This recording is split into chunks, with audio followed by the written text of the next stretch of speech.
This is Daily Blast Live. We're talking about what you're talking about. Real, honest, entertaining, live. DBL starts right now. 3, 2. Oh, it's a good one. Welcome to DBL. It is Friday. That's right, my Kelly Green co-host. Oh, Kelly Green. Kelly Green. We're feeling it today, August 14th. I'm Tori here with Erica, and Brandon, we hope, is feeling it. Brandon, are you feeling it? He's from home.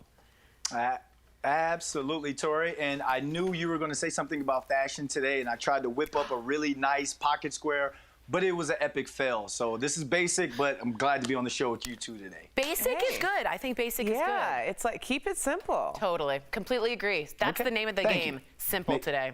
Nice. All right. Let's get straight into the United States Postal Service because it's everywhere. It says it needs billions of additional dollars to cover the cost of increased voting by mail.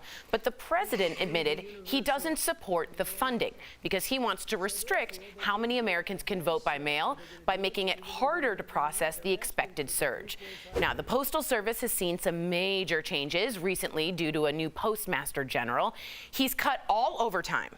He has told postal carriers to leave mail behind, and some report that sorting machines are being removed from facilities. Now, all of this obviously could negatively impact the upcoming election. So the question is, what do you think of voting by mail given everything that's going on? And may I remind you that a huge study that took over mail-in voting and did it found the error rate to be 0.00006. And that is fact. You can look it up.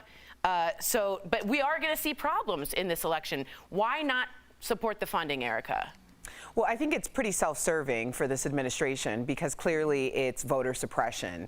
And Trump pretty much said that he wanted to limit the amount of, or didn't feel that these different states were prepared in order to handle voting by mail. But the thing is, it's not as though voting by mail is this newfangled concept. I can't remember the last time I went to an actual polling place, and I haven't missed an election. I always get my vote by mail, and then I don't even mail it back. I just drop it at the precinct, which is my polling place. So, yeah, I find it very strange that we're even having this conversation because it very much limits a demographic of people who may not be supporters of the current administration, but also people who aren't able to necessarily leave their homes. And that's a lot of people this year. Especially because of the pandemic. Right? Mail-in voting for me plus pandemic equals reality. The president himself and his wife are voting in Florida by absentee ballot, Brandon, and they're saying it's safe in Florida but not other places. The Postal Service is the backbone of a lot of our nation. It gives medicine to a lot of veterans. It gives checks. It gives everything. What do you think about all this, and do you think this is self-serving? Well, yes, Tori. I'm also an absentee voter as well as a resident of Virginia living in Colorado. I vote by mail every election. But here's the thing. We have a president that he said something and his base, or said something, tweets something, and his base just runs with it. Now, the ultimate fact check has just happened because yesterday, a federal judge that Trump appointed has ordered the Trump campaign to substantiate these claims, come with evidence that substantiates these mail voter fraud claims. So I think we're going to hear, it's just kind of putting them in a corner now to where he has to come out and actually give evidence. He's being fact-checked. So, I mean, with 81, 82 days left before the election, I think we're going to have more of these type of claims. But at the same time, you're going to see people on this because they want to make sure what's being said is right and actual and factual as well. True. Brandy Sprong says, so that means you'll not get your stimulus checks, your SSN cards, your driver's license, or medicine by mail anymore. Very important. But if you are a postal office worker or you're scared that it might not work for you, write in. We'd love to get your comments to find out. It's going to be a mess, guys. It's not going to be easy. Remember Florida and the Chads?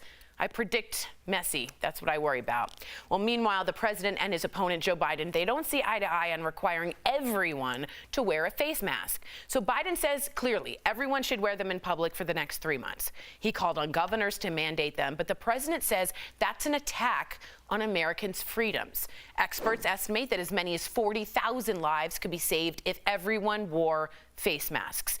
Do DBL Nation, we want to know what you think. Do you support a national mandate requiring everyone to wear masks? We want you to go to dblvote.com. We're going to keep this up as we have our discussion so we can see it. Should there be, again, a national mask mandate? There are mandates for seatbelts, speeding limits. There's lots of mandates that don't interrupt your freedoms but lead to a better society. Erica, you're nodding. What do you think? Well, seatbelts, I think, is an excellent example, Tori, because anytime someone gets pulled over and they're not wearing a seatbelt, they're not like, I'm going to stand up for my rights. No, they try to gradually pull that seatbelt over before the police officer gets to the car because they don't want to get a ticket because they know that they're going against what protocol and what the law is. So I think that a national mandate would actually be a wonderful thing to try to get this country reopened. Everyone talked about the idea of we need to reopen, we need to do so safely. There are millions of Americans who are on unemployment right now. This might be a really good way to start that process of getting our country reopened. I'm not having a problem with this at all. Brandon, real quick, do you have a problem with this? And do you feel like, to me, it was like, oh, the adults have come home. Someone's doing a rule and we're all kids and we need one rule for the country. Thank God the adults have come in the room. How did you feel? I would love one rule, Tori, but sadly, when you say 40,000 people could die, or you could save 40,000 lives, some people honestly don't care because it hasn't hit home for them. So I would like for there to be one rule mandated, but on the other end, people don't care. Yeah, I hear you. Let's go to the vote really quickly. I do hear you, Brandon, and that's as simple as it gets. 84% of you say yes. 16% say no. Michael Loveland says, I'm for masks, but do we still have to wear pants? So that's a very fair question. Okay. I'm just kidding. All right, we're moving on to restaurants. Some of them have been the hardest hit during the pandemic. Now 6 major restaurant chains are facing bankruptcy, including Denny's. Oh, sorry, I got sad about that. Outback Steakhouse, Applebee's, and the Cheesecake Factory. California Pizza Kitchen, or CPK if you're cool, has already filed for bankruptcy, and an estimated 16,000 smaller restaurants have already permanently closed. Brandon, what are we losing when we lose chains like that? Oh my God, Applebee's? I had my first date at Cheesecake Factory. So I mean, for some people, you're losing not so much a piece of your history, but for some your childhood and just fond memories and all. But look, what I'm worried about is I think there are going to be a lot more that go under, because just think about it. A lot of places, a lot of states are only having restaurants open but outdoor seating. Right. It's becoming the fall, beginning to the winter. It's going to get cold. What are these restaurants going to do? But yeah, my first date was at a Cheesecake Factory. I'll tell you guys more one day. I love the white outfits they wear. Erica, people are writing in, the most everyone's writing in is Denny's. Denny's. And also, this is a conversation about jobs. I was going to say, the people who work there, and right? A lot of these restaurants, some of these restaurants are the pillars of the social community in some of these smaller towns. So it's not as though there are a million different options. Like, some towns might only have one of these types of restaurants, and the whole, like, everything congregates around it. You know what also I thought of? It's open 24/7, most Denny's, and I always felt there was safety there because the lights were always bright. If there was ever a problem, I could go to a Denny's. Safety. Interesting. No, hey. Safety. There's Denny's. All angles here. All angles. True, but we're talking about what you are talking about. That's right. Well, a terrifying animal attack, switching gears here, was caught on camera, and a warning to our viewers, this video is a little graphic. A woman in South Dakota was attacked at a national park after getting too close to a mother and her calf, trying to take a photo. Another bison charges, catching the woman's belt with pants with its horn. Erica's doing color commentary, which I like. The woman is flung around until she is free of her jeans. She escapes but had to be airlifted to a hospital and is fully expected to recover. It was serious, though, had to be airlifted. The person who shot it, though, wanted to serve as a warning. Erica, what is your reaction? Oh my God! And get a lot of views on Twitter. And get a lot of views on Twitter. First of all, I never watch videos.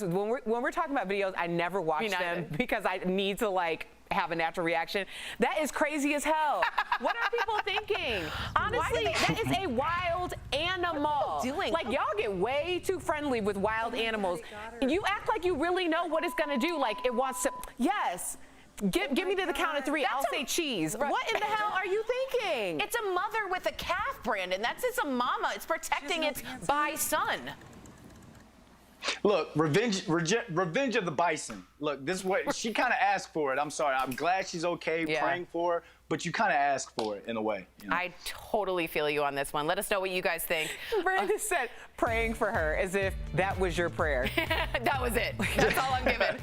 Brandon, don't go anywhere. Coming up on DBL, Chrissy Teigen and John Legend's family's growing. We'll show you their new baby bump reveal. We'll be right back. Do you have a life insurance?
Chrissy Teigen and John Legend, they're expecting baby number 3.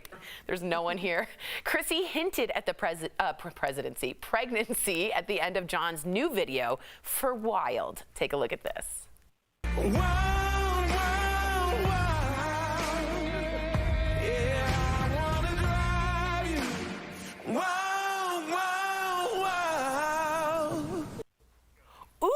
Chrissy later confirmed the news on Twitter by posing with her bump on full display. They're also, God, she looks cute. They're also parents to 4-year-old Luna and 2-year-old Miles. What do you think of this surprise news? What do you think, Erica? First of all, Chrissy Teigen, it was like Houdini in this video because she is in a bikini thong the entire time. And then all of a sudden at the end, it's like, like, where did that come from? It's like when I eat a burrito. Like, I'm like all good, and then I'm like, where did that come from? Oh, yeah, I know. Baby number 3, remember, Brandon, she was very open about postpartum depression with Luna, and she's just open in general. Do you expect her to continue that with baby number 3? And are you excited? I not that excited about Chrissy Teigen and what John Legend does, but at the same time, I love these type of things because I mean, you look at that family and you see love. Yeah. You know, in this day and age, Totally. we need to see more than that. But if you're the first two children, when you get older and you see this video, you're gonna be like, Mom, what did you do to reveal that you were pregnant with us? You know, the older kids might feel left out, Tori. And she's gonna be like, Daddy didn't drop an album that year. How about that? That's all. I think they're fine. All right, from baby news to breakups, Miley, Cyrus, and Cody Simpson have called it quits after 10 months of dating, just in time for her to release some new music. So here's her disco-themed video for the single Midnight Sky. Let's all have a listen.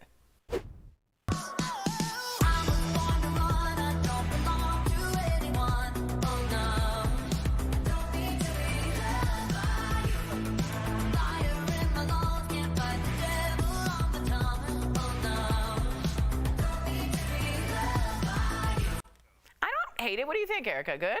I think it's good. Yeah. I mean, I don't know. I don't think it's a first listen, but this is the second time I listened to it, and I like it. It's a grower. What do you think, Brandon? You into it? Are you going to disco? It's very, I won't disco, but it's very Madonna-ish. It's very I agree with Madonna-ish. you. That's I all I got completely for it. agree with you. But I like how she keeps evolving. Oh, I like yeah. artists that just move and, you know, they move and they change and they are flexible. You have to. Yeah, let me add another adjective. All right, coming up on DBL, you know him from Veep and Arrested Development, but did you know Tony Hale is a big asthma advocate? He's actually telling me all about it. Coming up next. It's only a matter of time until you're...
Welcome back to DBL. Tony Hale is beloved for his roles in Arrested Development, Toy Story 4, and Veep. But did you know he's also a longtime asthma patient? Earlier, he told me how he's raising awareness in today's Chatting with the Stars. The last time we talked, you were working on a kids show and promoting Toy Story 4, and now a lot has changed in the past 10 months. So I just want to ask Tony Hale how Tony Hale's doing. I'm doing good. We're taking it day to day, you know, as we all are. It's I have a 14-year-old, so I think it's a little more challenging on her. Switching gears here, health. It's on the top of everyone's minds, especially lung health. I know you are an asthma patient, so what is one thing you want people to know when it comes to asthma? I've pretty much had asthma for as long as I can remember since I was a kid. I was that kid who had so many inhalers attached to my body. But over time, I've really gotten better control of it and very grateful for that and given this opportunity to help educate others on how they can get better control of it. I think that's really exciting to me because I know the relief that can come. I know the struggle. And so there's a lot of things I've learned about. One being that asthma is not a one-size-fits-all disease. I kind of came in thinking I knew everything there was to know about asthma, but it's not. Asthma is very different for each person, very different. Wow. Now, I think asthma, I think lungs, I think coronavirus, just because it's so topical. Are people with asthma right now, asthma patients, are they at a higher risk? I think it's right now, it's just there's so much. What's the scariest is the uncertainty of it all. Yeah. With anything about COVID right now, but that's what's so cool about this campaign and being able to talk about this is having learned, honestly, in the past 6 months, that nearly 7 out of 10 people have an elevated number of a white blood cell called eosinophils. And I thought mainly that asthma was caused from outside triggers, when in actuality, a lot of it comes from inside, possibly through these eosinophils, and that can be detected through a blood test. And once you get this blood test, you can get a better treatment with your doctor. And what that does is, with all this uncertainty, when you have that knowledge and you have more of an understanding of what specific type of care you need for your specific asthma, it brings that freedom. Because the scary thing about asthma is you feel like your life source is taken away from you. You feel like the breath is being taken away. So to have more of a personal care approach with your doctor is everything. There's a website called easthma.com where you can find out more information and then find out where you can get this free blood test. Good for you for raising awareness and for giving strength to people who might feel vulnerable during this time. Because I know asthma patients, and I know how vulnerable you can feel when you're in the middle of not being able to breathe. It's an incredibly vulnerable feeling, I would assume. So good on you. I'm going to switch over to Gary. Your role is Gary on Veep. We have to ask, how do you think Selena Meyer would handle the pandemic if she was in charge? And would Gary be on board? Well, I know Selena would not care at all about my asthma. I know. She would not care one bit. And I can promise you that Gary would have an inhaler in his bag. But Selena, like, it's all about Selena. Right. The thing that would be a problem with Selena was the fact that she wasn't able to get into the stores to buy a new outfit. That's all she would care about. Tony Hale, it is always such a pleasure talking with you again. Thank you for talking to Daily Blast Live. We will be right back. Promotional consideration.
Road trips have become the most popular way to travel this summer due to the pandemic, and even celebrities are jumping on the trend. We're chatting about it in today's DBL Drive, sponsored by who, y'all? Car Shield. Good job, guys. Country star Miranda Lambert and her husband recently hit the road in their Airstream to visit family on the East Coast. She told her fans they did a little glamping in Tennessee, Pennsylvania, and New York. Now they're getting ready to pack their bags for a road trip to the West Coast. AAA forecasted that Americans will take 700 million road trips this summer. If that includes you, don't forget to check those travel restrictions in every state before going. When it comes to traveling, for peace of mind, get an auto protection plan with Car Shield. Car Shield protects their members from the high cost of auto repairs. Call 1-800-505-9619 for a free quote.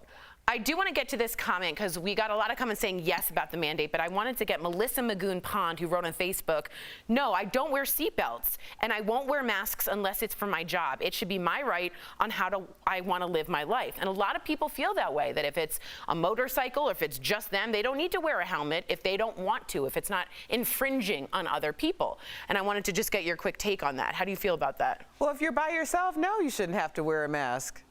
But you around other people. It's a very valid point. Brandon, do you have anything to say this is an infringement on what I want to do? No, I kind of agree with her on the seatbelt part, because it's your life that is ultimately will be affected. But the mask, yes, if you cough, if you say something and a particle gets on someone, then, then they're exposed to it. So seatbelt, I'm with her. The mask, I'm not. Got you. Nice. Well, good combo. We're new every day. We'll see you same time, same place tomorrow. Bye, guys.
Joe Biden calls for a nationwide mask mandate, targeting President Trump's response to the pandemic. Where do you stand, DBL Nation? Plus, which one of your favorite restaurants could be in danger of closing forever? A terrifying encounter caught on camera as a bison charges a woman who got too close. Oh my God, it got her. Will people ever learn to stay away from wildlife? Chrissy Teigen and John Legend are expecting baby number 3. the big music video reveal you don't want to miss. And Miley Cyrus splits up with her boyfriend just as she drops a bold new music video. Naked, covered in candy, rocking a mullet. Oh my. Real, honest, entertaining, live. DBL starts right now. 3, 2. Welcome to DBL. Erica Cobb, I've been waiting for this all week. What day is it today? It is Friday. Yes, it feels so good. I'm Sam here with Erica. Jeff joining us from home. Happy Friday, Jeff. Thank you, thank you. Yes, happy Friday. Good to be back. Do you have, I'm trying to see, do you have like a separate pad on the shoulders? Like a separate plaid, I should say. Oh no, okay, I see it now. No. I was supposed, why, does it look weird? It looks hyper-color. I was supposed to wear blue, and then I spilled a little buffalo chicken on there, and I had to change shirts, so sorry, Carrie. It's Friday for sure. Yep, we're starting the festivities early. Let's get to the top of the stories. The United States Postal Service says it needs billions of additional dollars to cover the cost of increased voting by mail. But the president admitted he doesn't support the funding because he wants to restrict how many Americans can vote by mail by making it harder to process the expected surge. The Postal Service has seen some major changes recently due to a new postmaster general. He's cut all overtime, told postal carriers to leave mail behind, and some report sorting machines being removed from facilities. So all of this could negatively impact the upcoming election. So the question is that I want Erica and Jeff to answer, as well as you, DBL Nation. I'm going to be reading your comments. What do you think of voting by mail, given everything that's going on? What do you think, Erica? I think we should really concentrate on the statement that said restrict how many Americans can vote. Hard stop.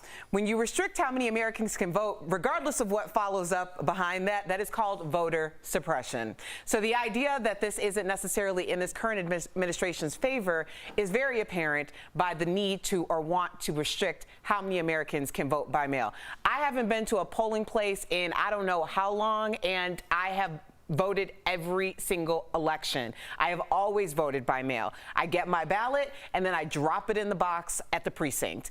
Very easy. Yeah, and to Erica's point, Jeff, you know, both Colorado, Oregon, a number of other states, you know, are primarily vote by mail, mail by vote, however you say it, and they've had very little voter fraud, to Erica's point on how safe it is. Do you agree with Erica, Jeff? And then I'm going to read some comments because I'm getting a ton in as we speak. Here's the reality of it, Sam. If Trump wins, it's a problem with the voting and the mail-in. If Biden wins, the Russians interfered. Whoever wins, something's going to be wrong. Somebody's going to complain. So whether it's the mail, whether it's the Russians, whether it's aliens are coming down, somebody's going to be unhappy in the next, you know, once this 80-day process gets taken care of. Got it. And my bet is on the aliens, Jeff. Thank you for that. Okay, so let me read some comments because I can barely keep up. Kelly Anderson writes in, sorry, nope. If you're that afraid, oh, this is a different comment. I'm sorry. That's coming from a different hour.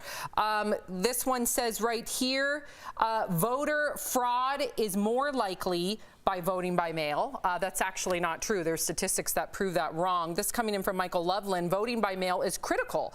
After all, POTUS is voting by mail. Great point, Michael Loveland.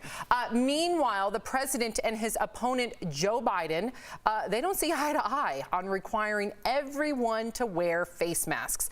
Biden says everyone should wear them in public for the next 3 months. He called on governors to mandate them, but the president says it's an attack on Americans' freedoms. Experts estimate that as many as 40,000 lives could be saved if everyone wore a face mask. So DBL Nation, we got to hear from you on this one as well. We want to know what you think. Do you support a national mandate requiring everyone to wear masks? We're going to check out the voting right there. Go to dblvote.com to weigh in. I'm starting to get comments in regard to this too. Jeff, what do you make of this? Do you think it should be mandatory? Do you see it as giving up your freedom? Absolutely not. Yes, it should be mandatory. This has nothing to do with politics. This has nothing to do with Biden enforcing this or Trump not enforcing this, whatever your political angle is. This isn't political. We should all be on the same page fighting this invisible enemy. I don't know why this has divided us as a country. It should have brought us together. People have no problem wearing, I'm going to say this 100 times from every angle we do this story now until the election, Sam. People have no problem wearing shoes or a shirt in the store. What's wrong with wearing a mask till we get this under control? It's only going to be, hopefully, a couple more months. I'm very optimistic that we will find a vaccine. But in the meantime, be a good human being. It has nothing to do with politics, who you're voting for. Be a good neighbor. Well, Jeff, Melissa Christian responds to you saying, I'm not wearing one. It is my choice. What do you make of that, Erica? You know what? Your body, your choice. Do you, boo, okay? But let's just remind you that the same people who were storming the Capitals with AK-47s demanding that the country is reopened so that they can get back to stimulating the economy are the same people who are saying that they don't want to wear masks. So what's your solution to opening up the country and stimulating the economy?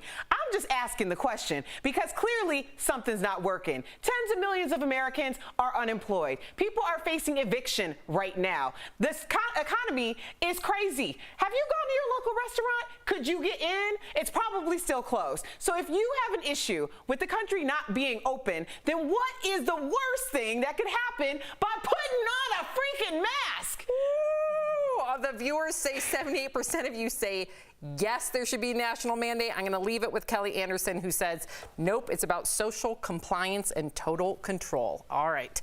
So restaurants, speaking of which, Erica, have been some of the hardest hit businesses during the pandemic. Now, 6 major restaurant chains are facing bankruptcy, including Denny's, Outback Steakhouse, Applebee's, and the Cheesecake Factory. Oh, I love them. California Pizza Kitchen has already filed for bankruptcy, and an estimated 16,000 smaller restaurants have already permanently closed. Jeff, these are major chains that a lot of us love going to. On top of all that, as a former waitress myself, and I know we've all worked in restaurants and bars, that's a lot of jobs.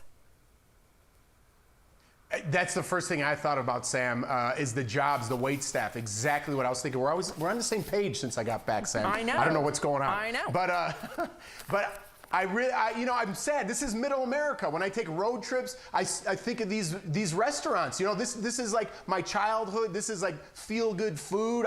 This is a sad day if all these restaurants close. It is very sad. Before we go, I got to get to this bison story. Can you guys put it back up? If not, we don't have time. That's okay, I'll read it from the card. So a terrifying animal attack was caught on camera.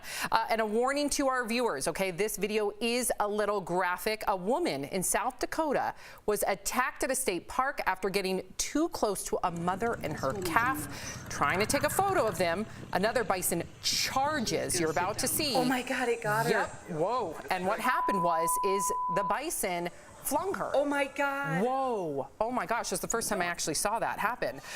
She is okay. She did have to be airlifted to a hospital. She's expected a full recovery. Erica, you're shaking your head, but listen, I'm glad she's okay. I don't wish any harm on this woman, but you gotta know better when it comes to wild animals, especially a mother and her calf. Yeah, people get really delusional with wild animals. I really don't understand why you think you're connected in a way that you're going to be in a wild animal's habitat and up close up in their faces and nothing's going to happen. Oh my God, it got her. Yeah, is it the gram? Are people doing it for the gram, Jeff? Everybody wants to have that picture with all the likes of the mama bison and her baby. Come on now. I just love when Darwinism shows its face, and this is its true form and its purest. Erica, you don't like that response. No, I mean, hey, I do understand. I don't want to see anybody get hurt. Listen. Yes, Jeff?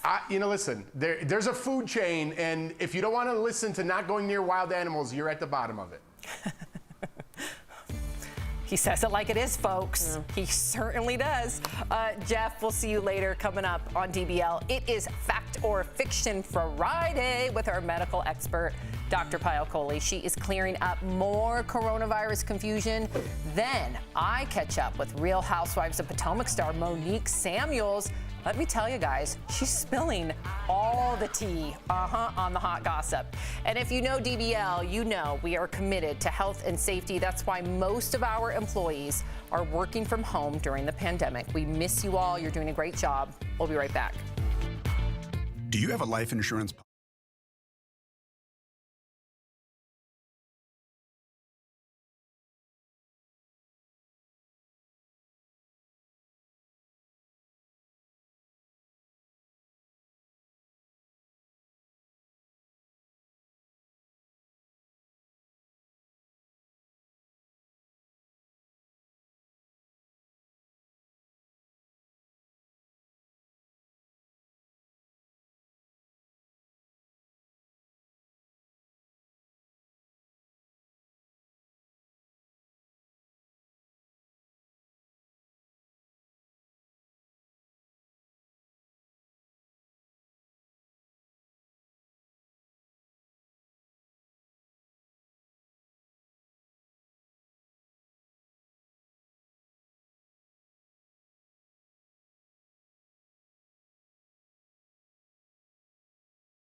Staying informed.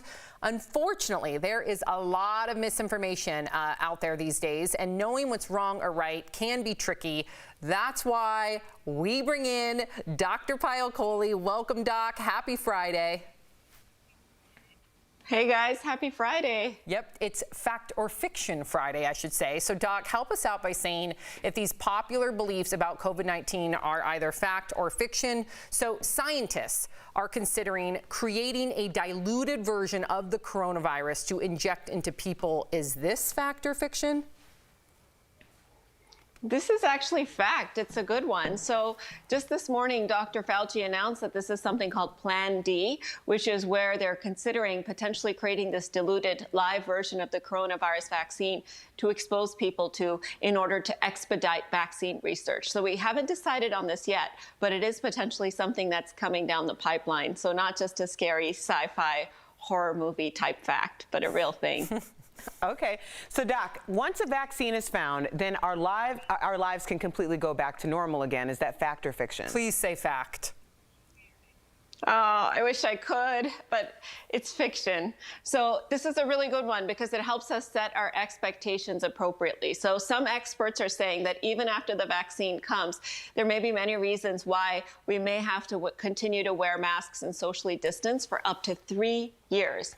And that's because the vaccine could be incompletely effective. So it could give partial protection, but not complete protection.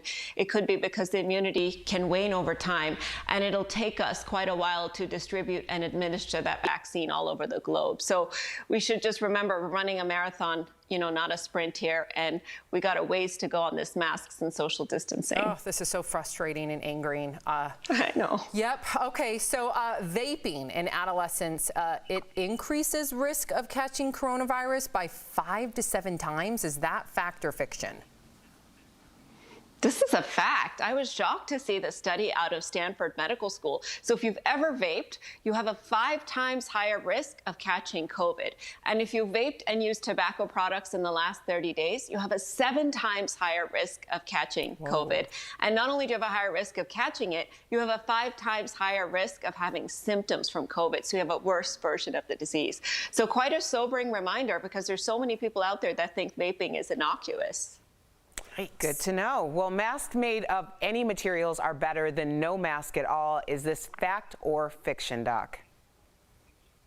This is a good one. This is fiction, and this one surprised me. So Duke researchers just published a study earlier this week that said those neck gaiters that are very popular here in Colorado are actually worse than not wearing a mask at all. And the reason is because they take those big droplets that would have otherwise fallen to the ground and turn them into tiny aerosols that then linger. And so a good rule of thumb, you guys, if you're trying to think about how good a mask is to hold it up to the light.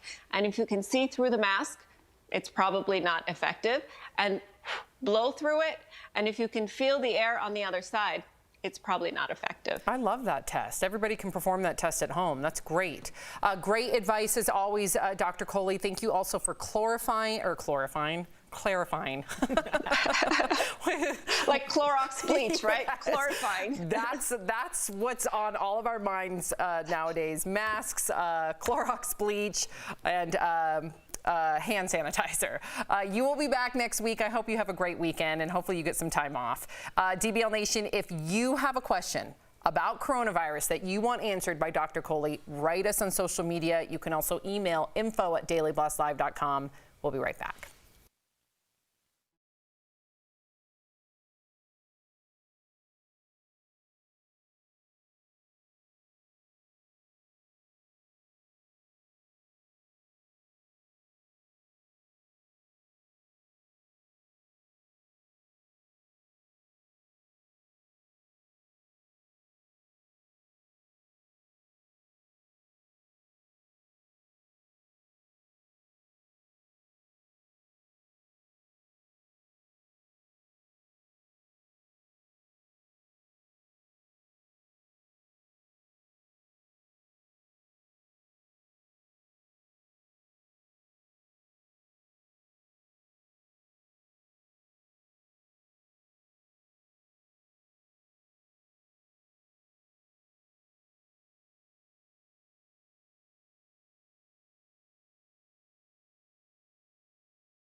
Welcome back to DBL. Fans can't wait to see the drama play out between Monique Samuels and fellow Potomac housewife Candace this season.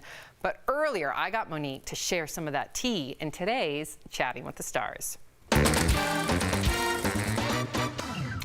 Monique, welcome to DBL. Now, really important, before we get to the unfolding drama in season 5 of The Real Housewives of Potomac, which lots of our viewers are already writing into. Bye, Wendy. Dr. Wendy, address me correctly, sweetie. I mean, I guess that PhD comes in handy. I really wanted to hear your take on the recent Bravo special where some of the network's reality stars discussed race relations and shared some very personal stories. Do you think that saying I don't see color is kind of offensive? If you're colorblind, that means you don't even see me. My daughters wanted to hit the streets. I'm like, let's go. What would you have wanted to add to that conversation? I would definitely say that I'm just excited that the conversation is being had. This isn't anything new for me or my husband and our family. So I'm just grateful that the world is waking up and they're listening and that their ears are open and now they can see and understand that we're not exaggerating when we say we go through things that maybe other people don't go through. So, amen. Black Lives Matter. As the wife of retired Washington NFL football player Chris Samuels, how do you and your husband feel about the team's name change? Listen, if a name bothers someone and insults an entire group of people, then I'm glad they're changing the name. I admire your empathy. Well, speaking of family, you're the mother of 3. I just had a child. I can't believe that you handle 3 so effortlessly, it seems. You're also out with a new book on potty training, and you're known to potty train your kids pretty young. So what's the greatest tip you have for parents like myself with 2 little ones? Oh my goodness, start as soon as possible. My kids were around 6 months old when we began potty training with them.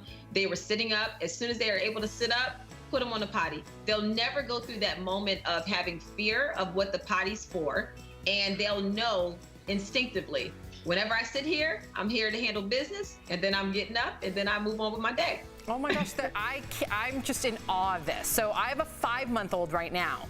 5 months today. So in 4 weeks, I'm just going to prop him on the potty? If he's sitting up on his own, I would say go ahead and give it a try. They make those faces when they're about to have the number 2.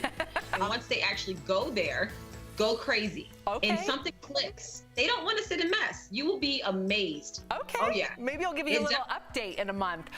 Okay, so you also rap and have a song about your feud with fellow Potomac housewife Candace Dillard called Drag Queen. We can tell you a fraud line so rehearsed, but you expect me to quench your thirst. Dehydrated Timbers really are the worst, hun.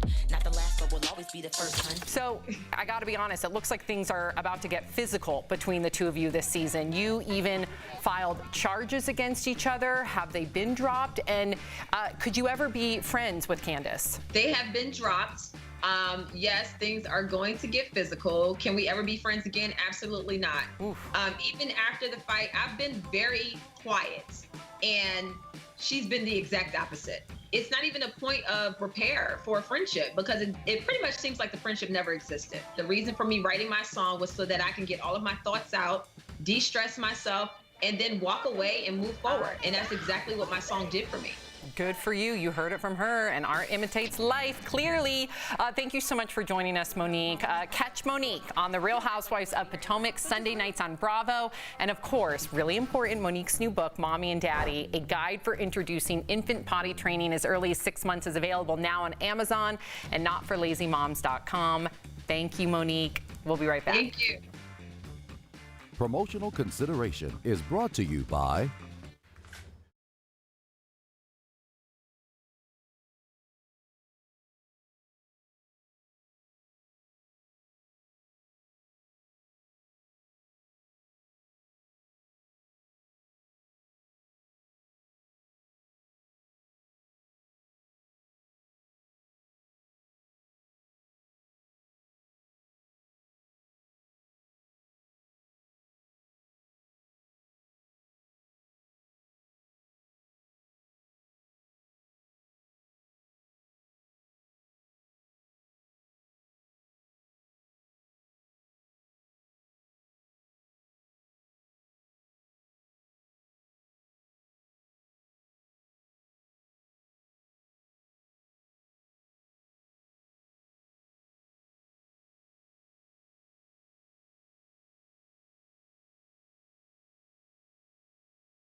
Welcome back to DBL. Okay, so Erica, you've got some comments against Biden's national mask mandate proposal. Well, Linda says wearing a mask outside is not the same inside. Biden said mandatory mask wearing outside. It is mandatory for when you are amongst a group of people outside, but mostly inside where it is about airflow. Stacy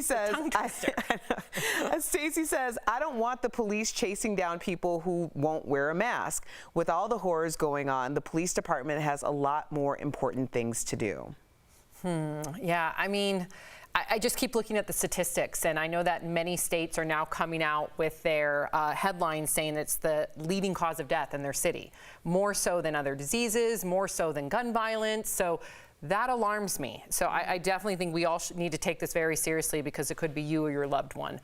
If you are sticking around, here's what's coming up on DBL. Chrissy Teigen and John Legend's family is growing. We'll show you their baby bump reveal, and Miley is single again and celebrating in true fashion. DBL's new every day. We'll be right back.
Blast Live. We're talking about what you're talking about.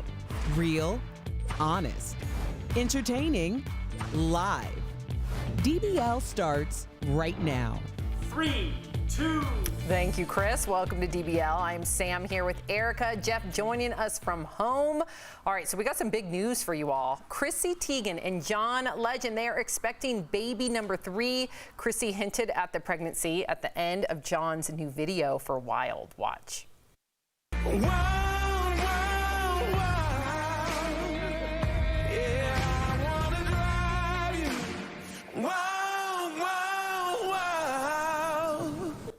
This third baby. Yes, wow. Chrissy later confirmed the news on Twitter by posing with her bump on full display.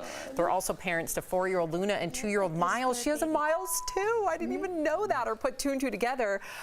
Jeff, what do you make of the big baby news? I'm eager for you guys to add a number 3.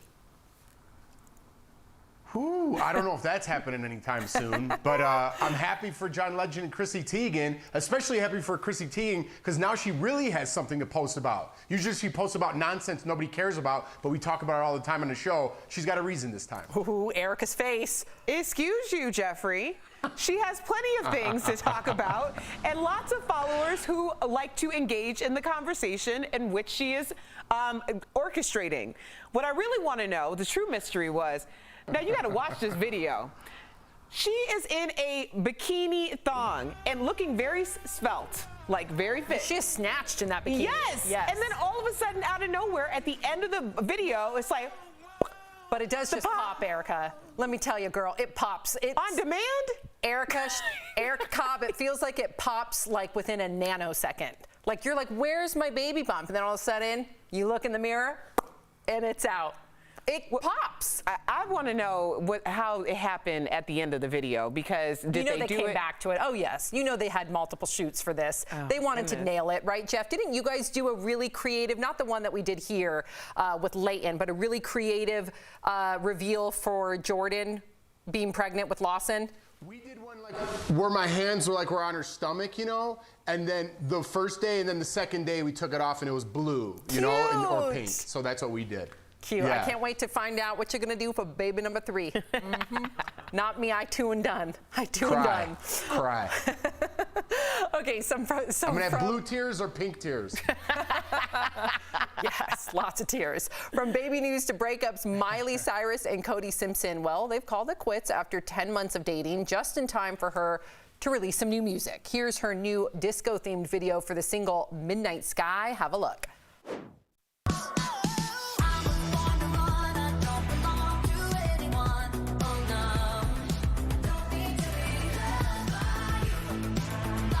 Miley also appears naked in the video, surrounded by candy.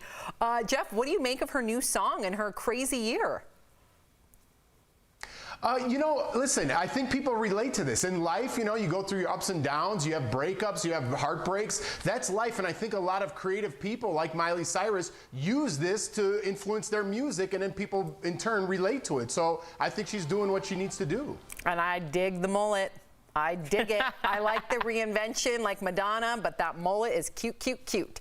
Katy Perry also released some new music today, Erica, but instead of YouTube, the singer chose to post her video for Smile exclusively on Facebook. Watch. Every day, Groundhog Day, going through motions, felt so fake. Not myself, not my best, felt like I failed the test. And as we know, Katy's expected to give birth any day now. She's been filming all her videos in a warehouse in Burbank with a 10-person crew who are regularly tested for COVID-19. Erica, what do you make of the video and the song? Is it a summer jam, a banger? Yeah, I think it's, it has some summer vibes, but I like that Katy Perry is very much who she is. Like, it's that kitschy Katy thing, and she really, she embodies that. So I always kind of expect it, and I like the fact that she's kind of stuck with that. Yeah, and I dig the clown suit too. I really do. She makes it cute. Jeff Drake also released some new music today. His video for Laugh Now, Cry Later was filmed at the Nike World headquarters in Oregon and features pro athletes Odell Beckham Jr., Marshawn Lynch, Kevin Durant. Watch. I know that they at the crib going crazy down bad. What they had didn't last, damn baby. Sometimes we laugh and sometimes we cry, but I guess you know now. I love how emotional Drake is. I love it so much. I know a lot of you make fun of him with the crying memes. I think it's wonderful. Jeff, what do you make of these pandemic videos? I like anything that involves athletes. I'm a sports fan, not everybody is, but a lot of sports people, I'm talking about NBA players, NFL players, they listen to Drake. So why not collaborate and have them in the video? It makes perfect sense. Do you like the song? That was the first time I ever heard it, and I thought it was pretty good. I got to be honest, Katy Perry's, I don't want to, listen, it wasn't that great. I know she's expecting, I don't want to put more on her plate. Not like she cares what I think, but I wasn't a banger. I love that you and I are saying banger. We're both in our 40s. Hey, we're cool. I got it from you, so I thought it was cool. I just said it. I heard you say banger, and I was like, I'm glad you thought it was cool because I felt cool saying it. Jeff, you and I really are. Erica's embarrassed of us both. I love how Jeff and I are so in tune. You come back from Georgia and we got the same brain.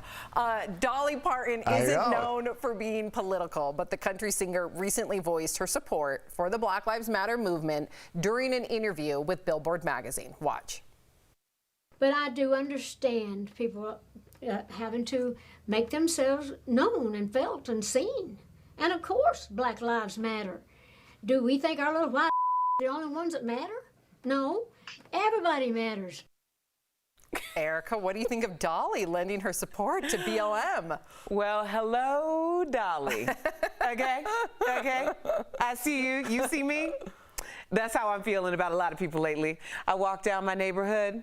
I see those Black Lives Matter signs, and everybody's like on the lawn, in the window. Some people even have it on their car, and I'm like, y'all my people. We see each other. I love it. Yes, Erica, she gave the wink too. I love it. Okay, so another celebrity that's making a lot of news, Sean Penn. He's going back to high school, and he's bringing along some A-list friends. Sean, along with Julia Roberts, Matthew McConaughey, and Jennifer Aniston, they're going to do a table read of the iconic 80s film Fast Times at Ridgemont High. The movie made Sean, of course, a star for his portrayal of slacker surfer dude Jeff Spicoli. The event will be streamed on August 20th and is a fundraiser for Sean's nonprofit called CORE. All right, Jeff, were you a fan of Fast Times at Ridgemont High? Are you going to be watching this? What do you think? Of course I'm going to be watching this. I'm a huge fan of Fast Times at Ridgemont High. I mean, it was a classic. I don't think it could work today by any means, but it was a classic back then. But I think the table read's a great way to make money and kind of relive some of the history. Honestly, I don't know how they're going to do the table read of the same script. To be perfectly honest, they might have to change a couple things, you know?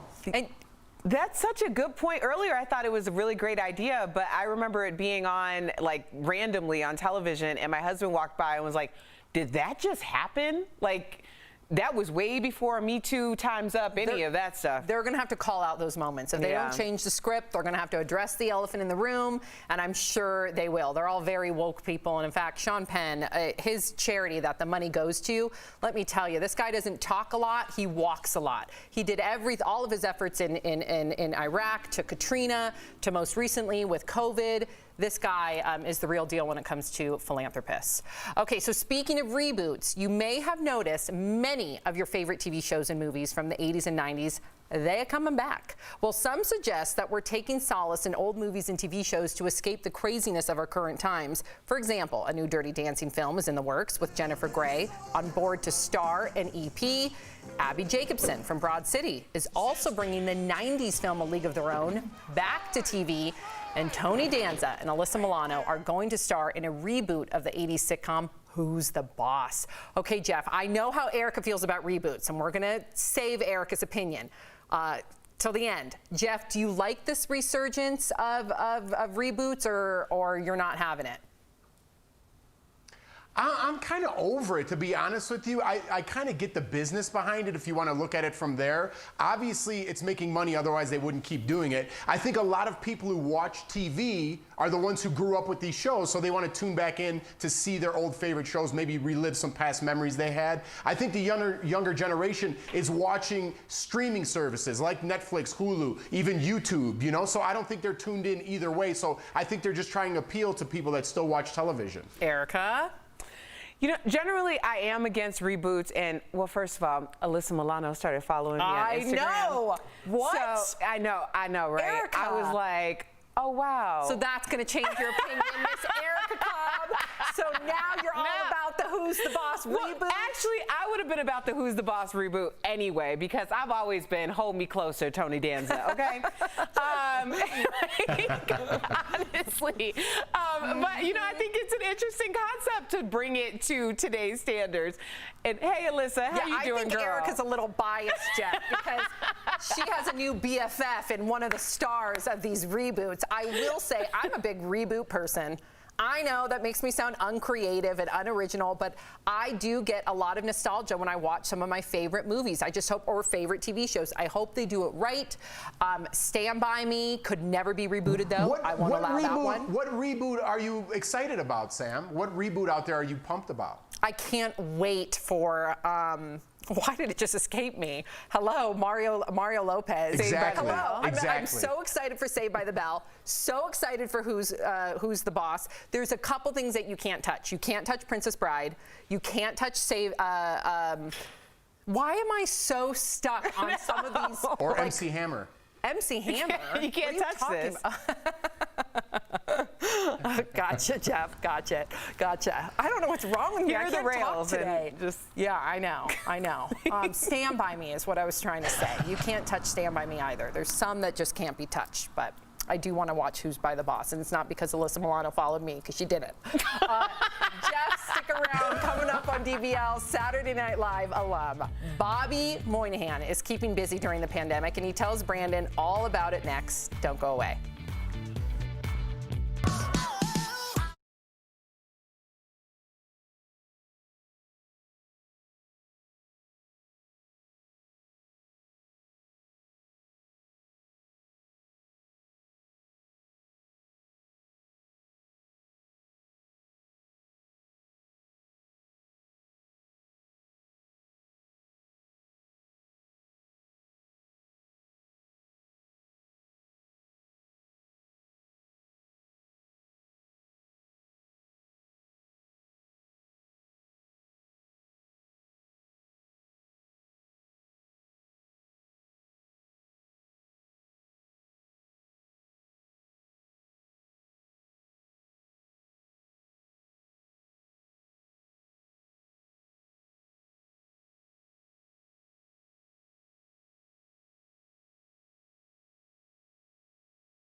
Between his acting, writing, and voiceover work, Bobby Moynihan is guaranteed to bring the laughs.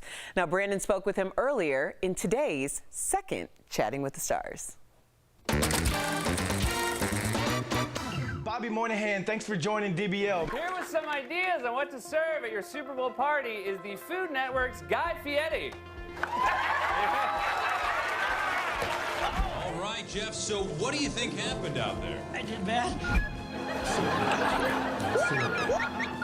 Man, you played a lot of characters during your tenure with SNL, so which character is your favorite?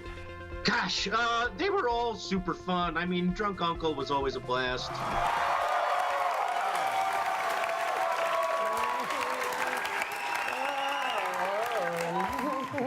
So are you, Drunk Uncle? Oh, trick or treat.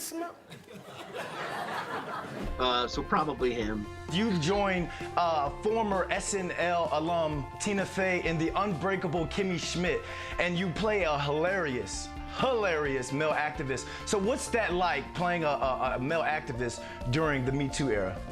The whole joke was sort of making fun of that, of making fun of being a male activist at this time. I think it's a pretty silly move.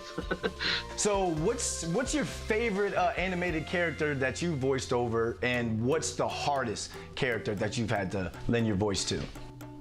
I don't know if I have one favorite. I have a lot of favorites for different reasons. They're all a lot of fun.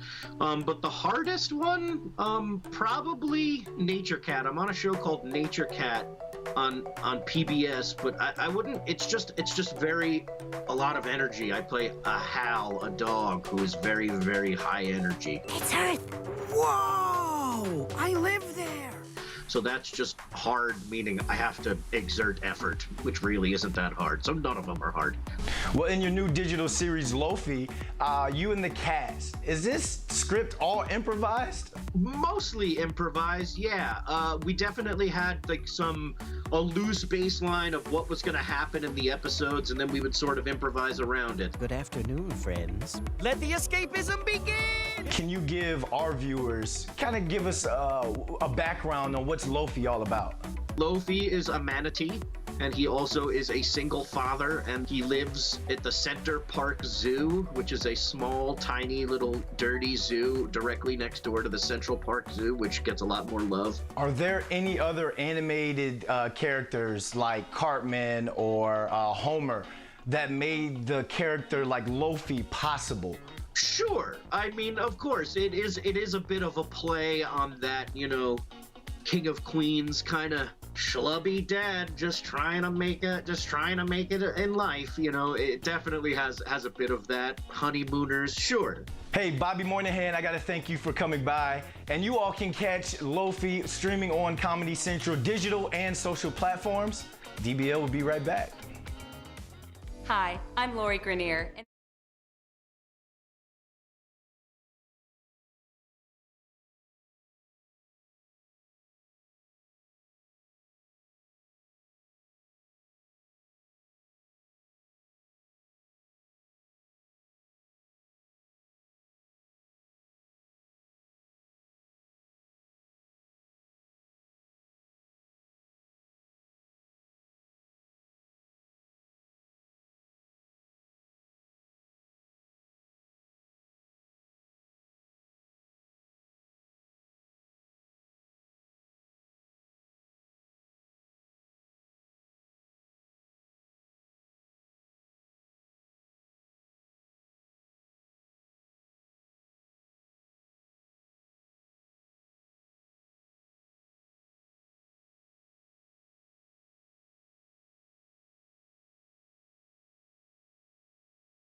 Now.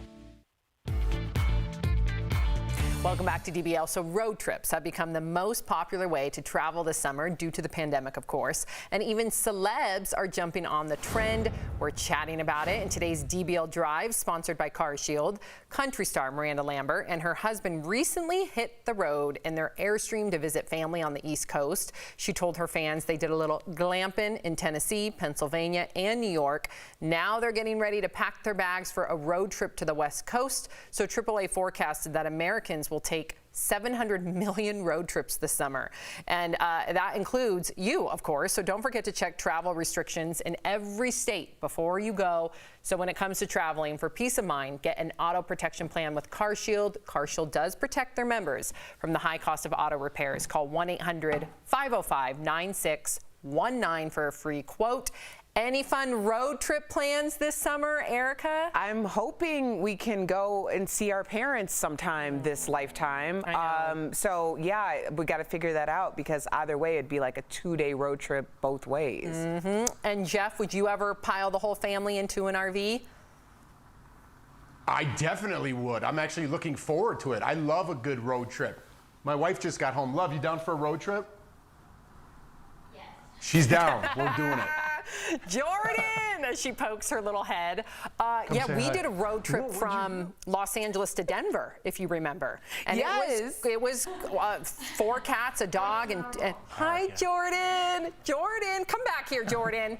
Get your little booty over here. She just went for a run, so she's all sweaty. Jordan. Okay. But yeah, we piled into that RV. Sophie was like 6 weeks old. It was chaotic, but let me tell you, it was so fun. Yeah. It is so much fun. There's so many beautiful places in the United States. So, but it's hard to get an RV right now. I know. That's the thing. If we could get an RV, I think I would be a little bit more game for it. Although I don't see myself driving the RV. Oh, Erica, you'd be just fine. Your car is pretty much an RV. Her big old car out there. We'll be right back. Promotional consideration is brought to you by The bladder.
Jeff joining us from home. Cool little Yeah, I felt like we were in a movie with that camera work there, Rob. You know, Rob's Jeff, got it. I know. Jeff joining us from home. We love sharing your comments. What do we have, Erica? Well, Lucinda says, okay, let's talk reboots. I love when they pick up the plots years later with the original cast, like with Who's the Boss, versus an entirely new cast that no one is familiar with. Consistency like is Sandlot important. coming up. They're going to like pick up the whole Sandlot cast. I can't wait. Oh, okay. I didn't know that. All right. Devin says some things can never be rebooted, like Golden Girls. Leave the classics alone. Trisha says, you know who needs a reboot? Britney Spears, a career reboot. Trisha, how you gonna come through? First of all, you coming through with the jokes. Secondly, you made me read it. And third, now I'm in trouble. Yeah, you're in trouble now, Erica. Cindy Ann says, I'd love to see them reboot Desperate Housewives or Buffy the Vampire Slayer. It's not like any of those actresses are y'all are really... Ooh. Okay, Jeff, before we go, give me one show that you would like to see rebooted. Hurry. 3, 2, We're out of time. 1. Have a good weekend, everybody. Every day. We'll see you same time, same place, Monday. Bye, guys. Bye, Jeff. Thank you.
We're talking about today on Daily Blast Live.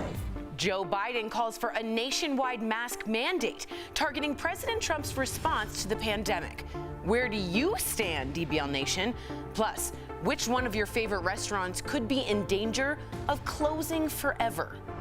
A terrifying encounter caught on camera as a bison charges a woman who got too close. Oh my God, it got her. Will people ever learn to stay away from wildlife? Chrissy Teigen and John Legend are expecting baby number 3. The big music video reveal you don't want to miss. And Miley Cyrus splits up with her boyfriend just as she drops a bold new music video. Naked, covered in candy, rocking a mullet. Oh my. Real, honest, entertaining, live. DBL starts right now. 3, 2. Welcome to DBL, Erica Cobb. I've been waiting for this all week. What day is it today? It is Friday. Yes, it feels so good. I'm Sam here with Erica. Jeff joining us from home. Happy Friday, Jeff. Thank you, thank you. Yes, happy Friday. Good to be back. Do you have, I'm trying to see, do you have like a separate pad on the shoulders? Like a separate plaid, I should say. Oh no, okay, I see it now. No. I was supposed, why, does it look weird? It looks hypercolor. I was supposed to wear blue, and then I spilled a little buffalo chicken on there, and I had to change shirts, so sorry, Carrie. It's Friday for sure. Yep, we're starting the festivities early. Let's get to the top of the stories. The United States Postal Service says it needs billions of additional dollars to cover the cost of increased voting by mail. But the president admitted he doesn't support the funding because he wants to restrict how many Americans can vote by mail by making it harder to process the expected surge. The Postal Service has seen some major changes recently due to a new postmaster general. He's cut all overtime, told postal carriers to leave mail behind, and some report sorting machines being removed from facilities. So all of this could negatively impact the upcoming election. So the question is that I want Erica and Jeff to answer, as well as you, DBL Nation. I'm going to be reading your comments. What do you think of voting by mail, given everything that's going on? What do you think, Erica? I think we should really concentrate on the statement that said restrict how many Americans can vote. Hard stop. When you restrict how many Americans can vote, regardless of what follows up behind that, that is called voter suppression. So the idea that this isn't necessarily in this current administration's favor is very apparent by the need to or want to restrict how many Americans can vote by mail. I haven't been to a polling place in I don't know how long, and I have voted every single election. I have always voted by mail. I get my ballot and then I drop it in the box at the precinct. Very easy. Yeah, and to Erica's point, Jeff, you know, both Colorado, Oregon, a number of other states, you know, are primarily vote by mail, mail by vote, however you say it, and they've had very little voter fraud, to Erica's point on how safe it is. Do you agree with Erica, Jeff? And then I'm going to read some comments because I'm getting a ton in as we speak. Here's the reality of it, Sam. If Trump wins, it's a problem with the voting and the mail-in. If Biden wins, the Russians interfered. Whoever wins, something's going to be wrong. Somebody's going to complain. So whether it's the mail, whether it's the Russians, whether it's aliens are coming down, somebody's going to be unhappy in the next, once this 80-day process gets taken care of. Got it. And my bet is on the aliens, Jeff. Thank you for that. Okay, so let me read some comments because I can barely keep up. Kelly Anderson writes in, sorry, nope. If you're that afraid, oh, this is a different comment. I'm sorry. That's coming from a different hour. This one says right here, voter fraud is more likely by voting by mail. That's actually not true. There's statistics that prove that wrong. This coming in from Michael Loveland. Voting by mail is critical. After all, POTUS is voting by mail. Great point, Michael Loveland. Meanwhile, the president and his opponent, Joe Biden, they don't see eye to eye on requiring everyone to wear face masks. Biden says everyone should wear them in public for the next 3 months. He called on governors to mandate them, but the president says it's an attack on Americans' freedoms. Experts estimate that as many as 40,000 lives could be saved if everyone wore a face mask. So DBL Nation, we got to hear from you on this one as well. We want to know what you think. Do you support a national mandate requiring everyone to wear masks? We're going to check out the voting right there. Go to dblvote.com to weigh in. I'm starting to get comments in regard to this too. Jeff, what do you make of this? Do you think it should be mandatory? Do you see it as giving up your freedom? Absolutely not. Yes, it should be mandatory. This has nothing to do with politics. This has nothing to do with Biden enforcing this or Trump not enforcing this, whatever your political angle is. This isn't political. We should all be on the same page fighting this invisible enemy. I don't know why this has divided us as a country. It should have brought us together. People have no problem wearing, I'm going to say this 100 times from every angle we do this story now until the election, Sam. People have no problem wearing shoes or a shirt in the store. What's wrong with wearing a mask till we get this under control? It's only going to be hopefully a couple more months. I'm very optimistic that we will find a vaccine. But in the meantime, be a good human being. It has nothing to do with politics, who you're voting for. Be a good neighbor. Well, Jeff, Melissa Christian responds to you saying, I'm not wearing one. It is my choice. What do you make of that, Erica? You know what? Your body, your choice. Do you, boo, okay? But let's just remind you that the same people who were storming the Capitals with AK-47s demanding that the country is reopened so that they can get back to stimulating the economy are the same people who are saying that they don't want to wear masks. So what's your solution to opening up the country and stimulating the economy? I'm just asking the question because clearly something's not working. Tens of millions of Americans are unemployed. People are facing eviction right now. This economy is crazy. Have you gone to your local restaurant? Could you get in? It's probably still closed. So if you have an issue with the country not being open, then what is the worst thing that could happen by putting on a freaking mask? Ooh, the viewers say 78% of you say yes, there should be a national mandate. I'm going to leave it with Kelly Anderson, who says, nope, it's about social compliance and total control. All right. So restaurants, speaking of which, Erica, have been some of the hardest hit businesses during the pandemic. Now, 6 major restaurant chains are facing bankruptcy, including Denny's, Outback Steakhouse, Applebee's, and the Cheesecake Factory. Oh, I love them. California Pizza Kitchen has already filed for bankruptcy, and an estimated 16,000 smaller restaurants have already permanently closed. Jeff, these are major chains that a lot of us love going to. On top of all that, as a former waitress myself, and I know we've all worked in restaurants and bars, that's a lot of jobs. That's the first thing I thought about, Sam, is the jobs, the wait staff. Exactly what I was thinking. We're on the same page since I got back, Sam. I know. I don't know what's going on. I know. But I'm sad. This is middle America. When I take road trips, I think of these restaurants. You know, this is like my childhood. This is like feel-good food. This is a sad day if all these restaurants close. It is very sad. Before we go, I got to get to this bison story. Can you guys put it back up? If not, we don't have time. That's okay, I'll read it from the card. So a terrifying animal attack was caught on camera. And a warning to our viewers, okay, this video is a little graphic. A woman in South Dakota was attacked at a state park after getting too close to a mother and her calf. Trying to take a photo of them, another bison charges, you're about to see. Oh my God, it got her. Yep, whoa. And what happened is the bison flung her. Oh my God. Whoa. Oh my gosh, that's the first time I actually saw that happen. She is okay. She did have to be airlifted to a hospital. She's expected a full recovery. Erica, you're shaking your head, but listen, I'm glad she's okay. I don't wish any harm on this woman, but you gotta know better when it comes to wild animals, especially a mother and her calf. Yeah, people get really delusional with wild animals. I really don't understand why you think you're connected in a way that you're going to be in a wild animal's habitat and up close up in their faces and nothing's going to happen. Oh my God, it got her. Yeah, is it the gram? Are people doing it for the gram, Jeff? Everybody wants to have that picture with all the likes of the mama bison and her baby. Come on now. I just love when Darwinism shows its face, and this is its true form and its purest. Erica, you don't like that response. No, I mean, hey, it's I do understand. I don't want to see anybody get hurt. Listen.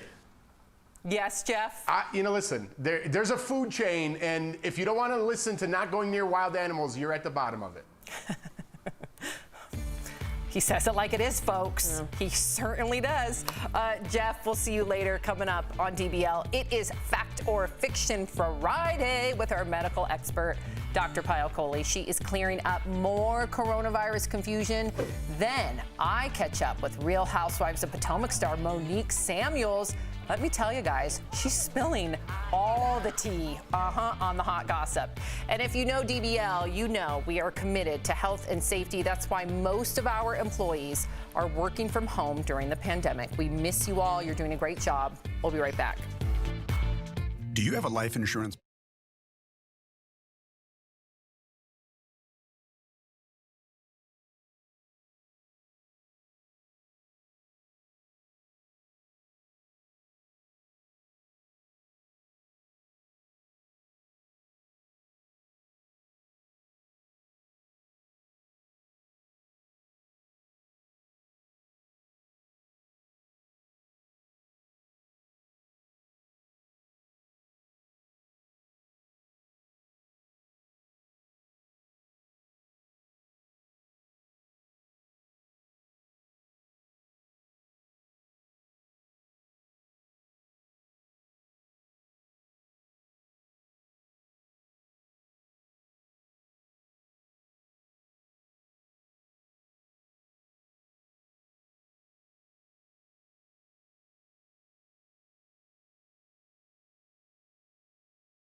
Starts with staying informed. Unfortunately, there is a lot of misinformation out there these days, and knowing what's wrong or right can be tricky. That's why we bring in Dr. Coley. Welcome, Doc. Happy Friday. Hey guys, happy Friday. Yep, it's Fact or Fiction Friday, I should say. So Doc, help us out by saying if these popular beliefs about COVID-19 are either fact or fiction. So scientists are considering creating a diluted version of the coronavirus to inject into people. Is this fact or fiction? This is actually fact. It's a good one. So just this morning, Dr. Fauci announced that this is something called Plan D, which is where they're considering potentially creating this diluted live version of the coronavirus vaccine to expose people to in order to expedite vaccine research. So we haven't decided on this yet, but it is potentially something that's coming down the pipeline. So not just a scary sci-fi horror movie type fact, but a real thing. Okay, so Doc, once a vaccine is found, then our lives can completely go back to normal again. Is that fact or fiction? Please say fact. I wish I could, but it's fiction. So this is a really good one because it helps us set our expectations appropriately. So some experts are saying that even after the vaccine comes, there may be many reasons why we may have to continue to wear masks and socially distance for up to 3 years. And that's because the vaccine could be incompletely effective, so it could give partial protection but not complete protection. It could be because the immunity can wane over time, and it'll take us quite a while to distribute and administer that vaccine all over the globe. So we should just remember we're running a marathon, you know, not a sprint here, and we got a ways to go on this masks and social distancing. Oh, this is so frustrating and angering. I know. Yep. Okay. So vaping in adolescents, it increases risk of catching coronavirus by 5 to 7 times. Is that fact or fiction? This is a fact. I was shocked to see the study out of Stanford Medical School. So if you've ever vaped, you have a 5 times higher risk of catching COVID. And if you vaped and used tobacco products in the last 30 days, you have a 7 times higher risk of catching COVID. And not only do you have a higher risk of catching it, you have a 5 times higher risk of having symptoms from COVID. So you have a worse version of the disease. So quite a sobering reminder because there's so many people out there that think vaping is innocuous. Good to know. Well, masks made of any materials are better than no mask at all. Is this fact or fiction, Doc? This is a good one. This is fiction, and this one surprised me. So Duke researchers just published a study earlier this week that said those neck gaiters that are very popular here in Colorado are actually worse than not wearing a mask at all. And the reason is because they take those big droplets that would have otherwise fallen to the ground and turn them into tiny aerosols that then linger. And so a good rule of thumb, you guys, if you're trying to think about how good a mask is to hold it up to the light. And if you can see through the mask, it's probably not effective. And blow through it, and if you can feel the air on the other side, it's probably not effective. I love that test. Everybody can perform that test at home. That's great. Great advice as always, Dr. Coley. Thank you also for clarifying. Like Clorox bleach, right? Clarifying. That's what's on all of our minds nowadays. Masks, Clorox bleach, and hand sanitizer. You will be back next week. I hope you have a great weekend and hopefully you get some time off. DBL Nation, if you have a question about coronavirus that you want answered by Dr. Coley, write us on social media. You can also email info@dailyblastlive.com. We'll be right back.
Welcome back to DBL. Fans can't wait to see the drama play out between Monique Samuels and fellow Potomac housewife Candace this season. But earlier, I got Monique to share some of that tea in today's Chatting with the Stars. Monique, welcome to DBL. Now, really important, before we get to the unfolding drama in season 5 of The Real Housewives of Potomac, which lots of our viewers are already writing into. Bye, Wendy. Dr. Wendy, address me correctly, sweetie. I mean, I guess that PhD comes in handy. I really wanted to hear your take on the recent Bravo special, where some of the network's reality stars discussed race relations and shared some very personal stories. Do you think that saying, I don't see color, is kind of offensive? If you're colorblind, that means you don't even see me. My daughters wanted to hit the streets. I'm like, let's go. What would you have wanted to add to that conversation? I would definitely say that I'm just excited that the conversation is being had. This isn't anything new for me or my husband and our family. So I'm just grateful that the world is waking up and they're listening, and that their ears are open, and now they can see and understand that we're not exaggerating when we say we go through things that maybe other people don't go through. So amen. Black Lives Matter. As the wife of retired Washington NFL football player Chris Samuels, how do you and your husband feel about the team's name change? Listen, if a name bothers someone and insults an entire group of people, then I'm glad they're changing the name. I admire your empathy. Well, speaking of family, you're the mother of 3. I just had a child. I can't believe that you handle 3 so effortlessly, it seems.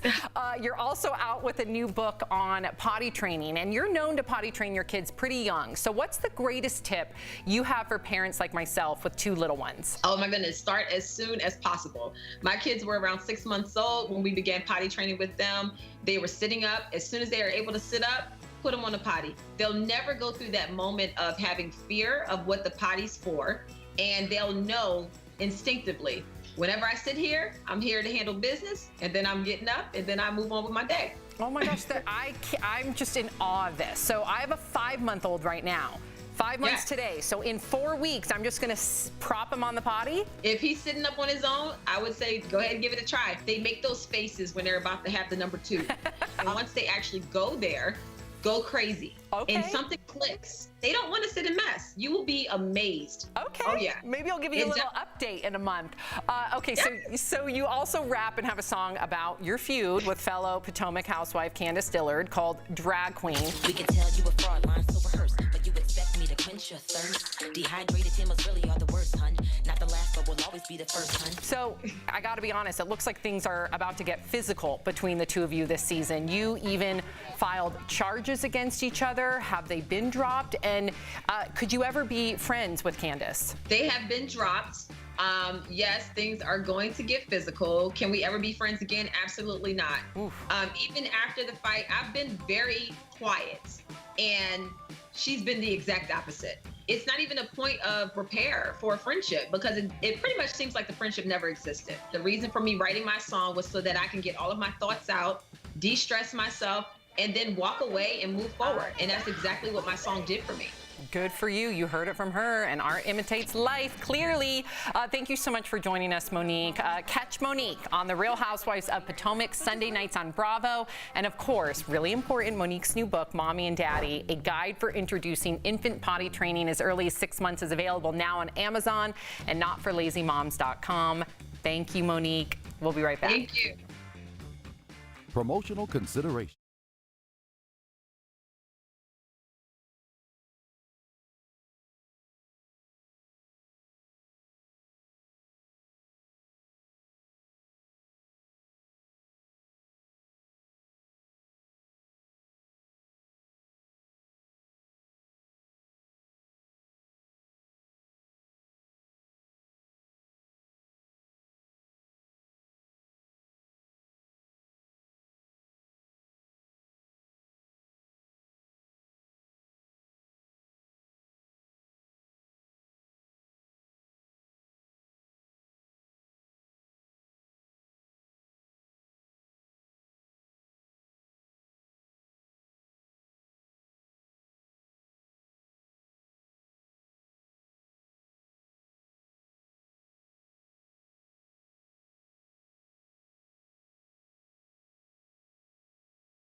Welcome back to DBL. Okay, so Erica, you've got some comments against Biden's national mask mandate proposal.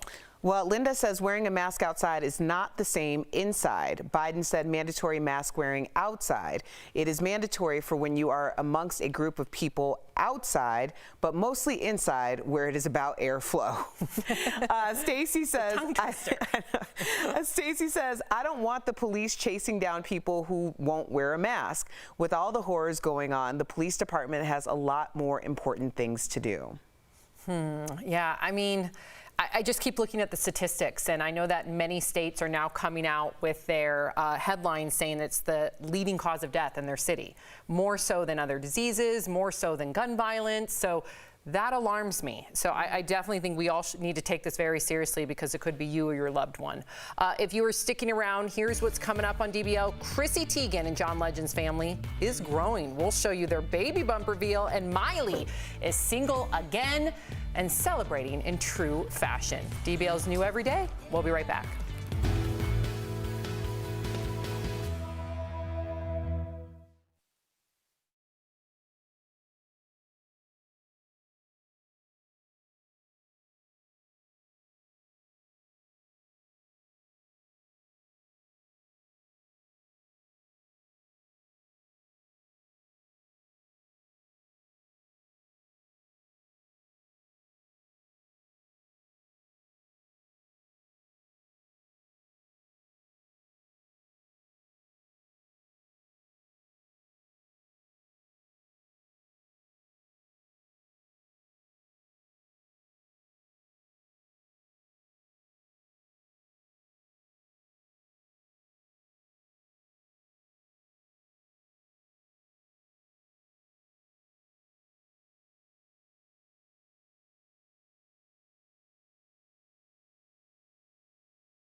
Is Daily Blast Live. We're talking about what you're talking about.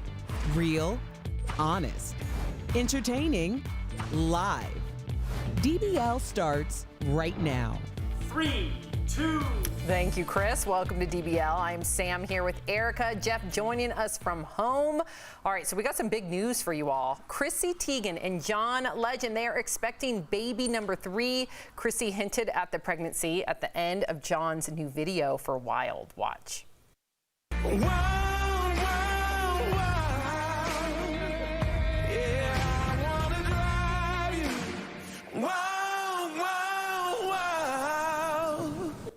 This third baby. Yes, wow. Chrissy later confirmed the news on Twitter by posing with her bump on full display. They're also parents to 4-year-old Luna and 2-year-old Miles. She has a Miles too. I didn't even know that or put 2 and 2 together. Jeff, what do you make of the big baby news? I'm eager for you guys to add a number 3. Ooh, I don't know if that's happening anytime soon, but I'm happy for John Legend and Chrissy Teigen, especially happy for Chrissy Teigen because now she really has something to post about. Usually she posts about nonsense nobody cares about, but we talk about it all the time on the show. She's got a reason this time. Ooh, Erica's face. Excuse you, Jeffrey. She has plenty of things to talk about and lots of followers who like to engage in the conversation in which she is orchestrating. What I really want to know, the true mystery was, now you got to watch this video. She is in a bikini thong and looking very svelte. like very fit. She is snatched in that bikini. Yes. And then all of a sudden, out of nowhere, at the end of the video, it's like. But it does just pop, Erica. Let me tell you, girl, it pops. It's, on demand? Erica Cobb, it feels like it pops like within a nanosecond. Like you're like, where's my baby bump? And then all of a sudden, you look in the mirror, and it's out. It pops. I want to know how it happened at the end of the video, because did they do came it? back to it? Oh yes, they had multiple shoots for this. They wanted to nail it, right, Jeff? Didn't you guys do a really creative, not the one that we did here with Leighton, but a really creative reveal for Jordan being pregnant with Lawson? We did one like where my hands were on her stomach, and then the first day and then the second day we took it off and it was blue, or pink. So that's what we did. Cute. Yeah. I can't wait to find out what you're going to do for baby number 3. Not me. I two and done. Cry. Okay, I'm going to have blue tears or pink tears. Yes, lots of tears. From baby news to breakups, Miley, Cyrus, and Cody Simpson, well, they've called it quits after 10 months of dating, just in time for her to release some new music. Here's her new disco-themed video for the single Midnight Sky. Have a look.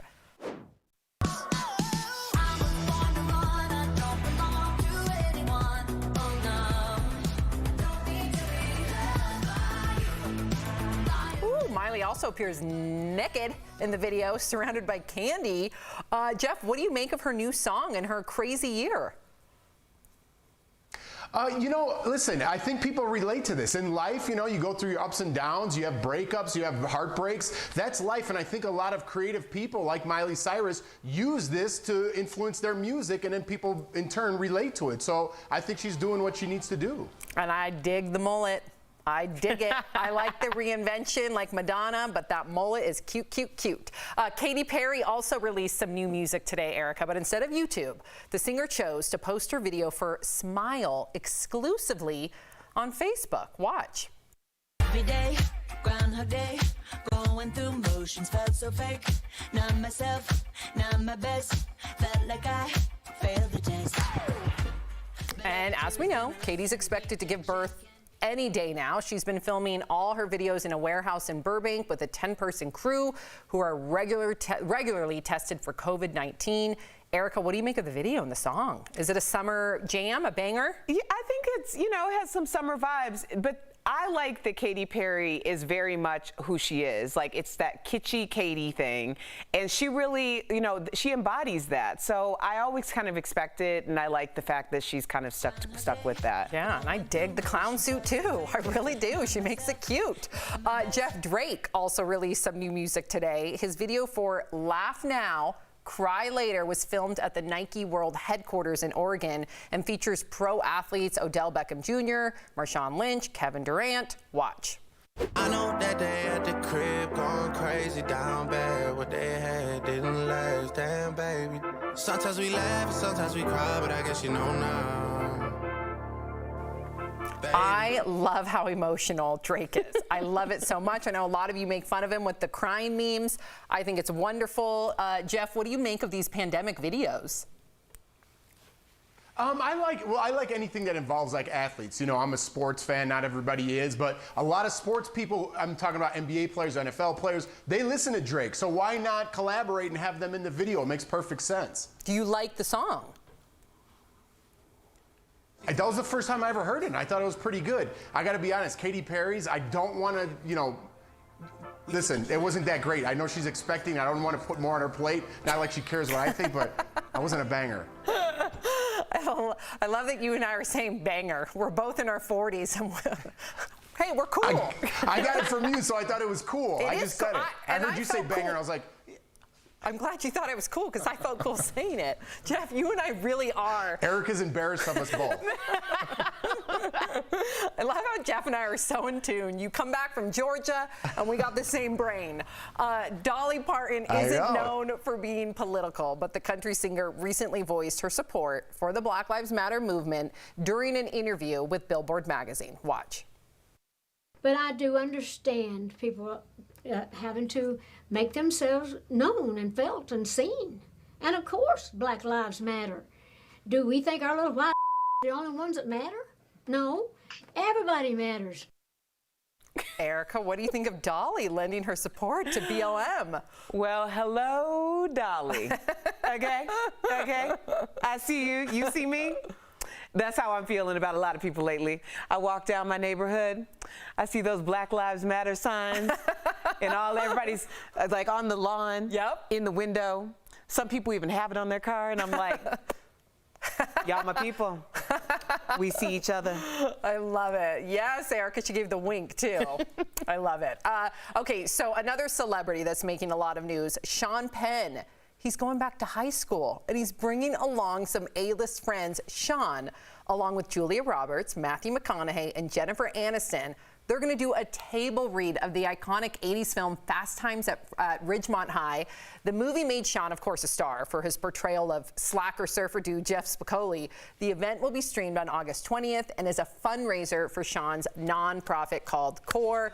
All right, Jeff, were you a fan of Fast Times at Ridgemont High? Are you going to be watching this? What do you think? Of course I'm going to be watching this. I'm a huge fan of Fast Times at Ridgemont High. I mean, it was a classic. I don't think it could work today by any means, but it was a classic back then. But I think the table read's a great way to make money and kind of relive some of the history. Honestly, I don't know how they're going to do the table read of the same script. To be perfectly honest, they might have to change a couple things, you know? And that's such a good point. Earlier, I thought it was a really great idea, but I remember it being on, like, randomly on television, and my husband walked by and was like, did that just happen? Like, that was way before Me Too, Time's Up, any of that stuff. They're going to have to call out those moments. If they don't change the script, they're going to have to address the elephant in the room, and I'm sure they will. They're all very woke people. And in fact, Sean Penn, his charity that the money goes to, let me tell you, this guy doesn't talk a lot, he walks a lot. He did all of his efforts in Iraq, to Katrina, to most recently with COVID. This guy is the real deal when it comes to philanthropists. Okay, so speaking of reboots, you may have noticed many of your favorite TV shows and movies from the 80s and 90s, they are coming back. Well, some suggest that we're taking solace in old movies and TV shows to escape the craziness of our current times. For example, a new Dirty Dancing film is in the works with Jennifer Grey on board to star in EP.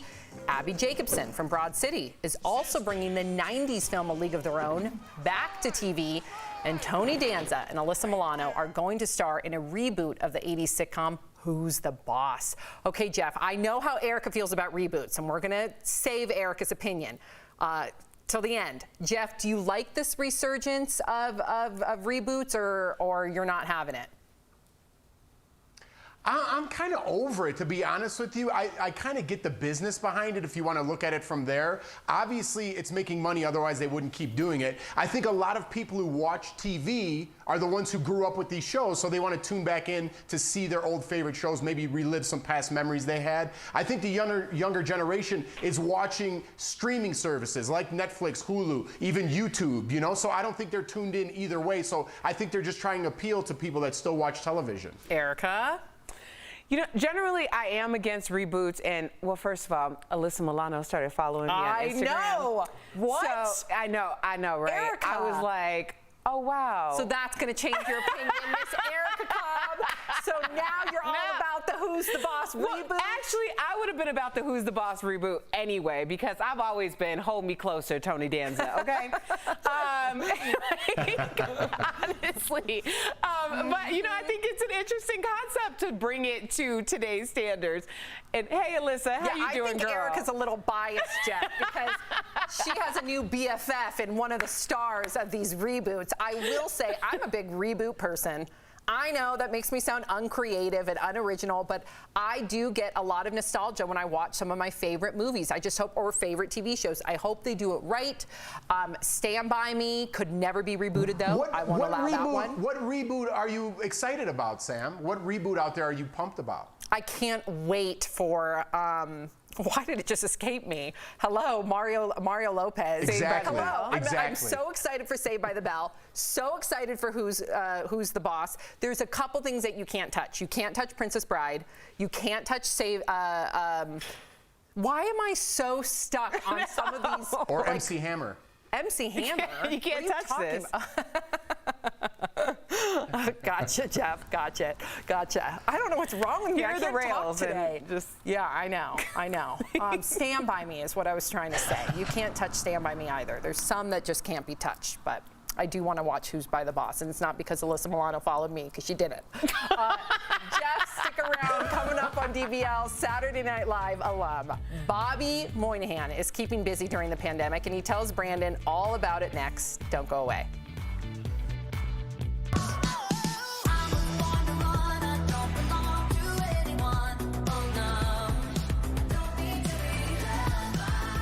Introducing the future of fitness.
Writing and voiceover work, Bobby Moynihan is guaranteed to bring the laughs.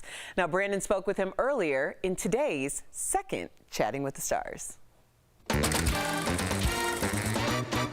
Bobby Moynihan, thanks for joining DBL. Here with some ideas on what to serve at your Super Bowl party is the Food Network's Guy Fieri.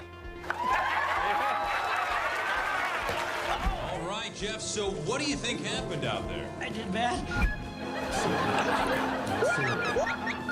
Man, you played a lot of characters during your tenure with SNL. So which character is your favorite? Gosh, they were all super fun. I mean, Drunk Uncle was always a blast.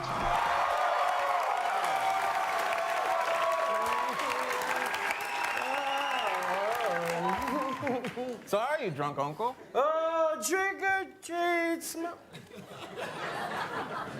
So probably him. You've joined former SNL alum Tina Fey in The Unbreakable Kimmy Schmidt, and you play a hilarious male activist. So what's that like, playing a male activist during the Me Too era?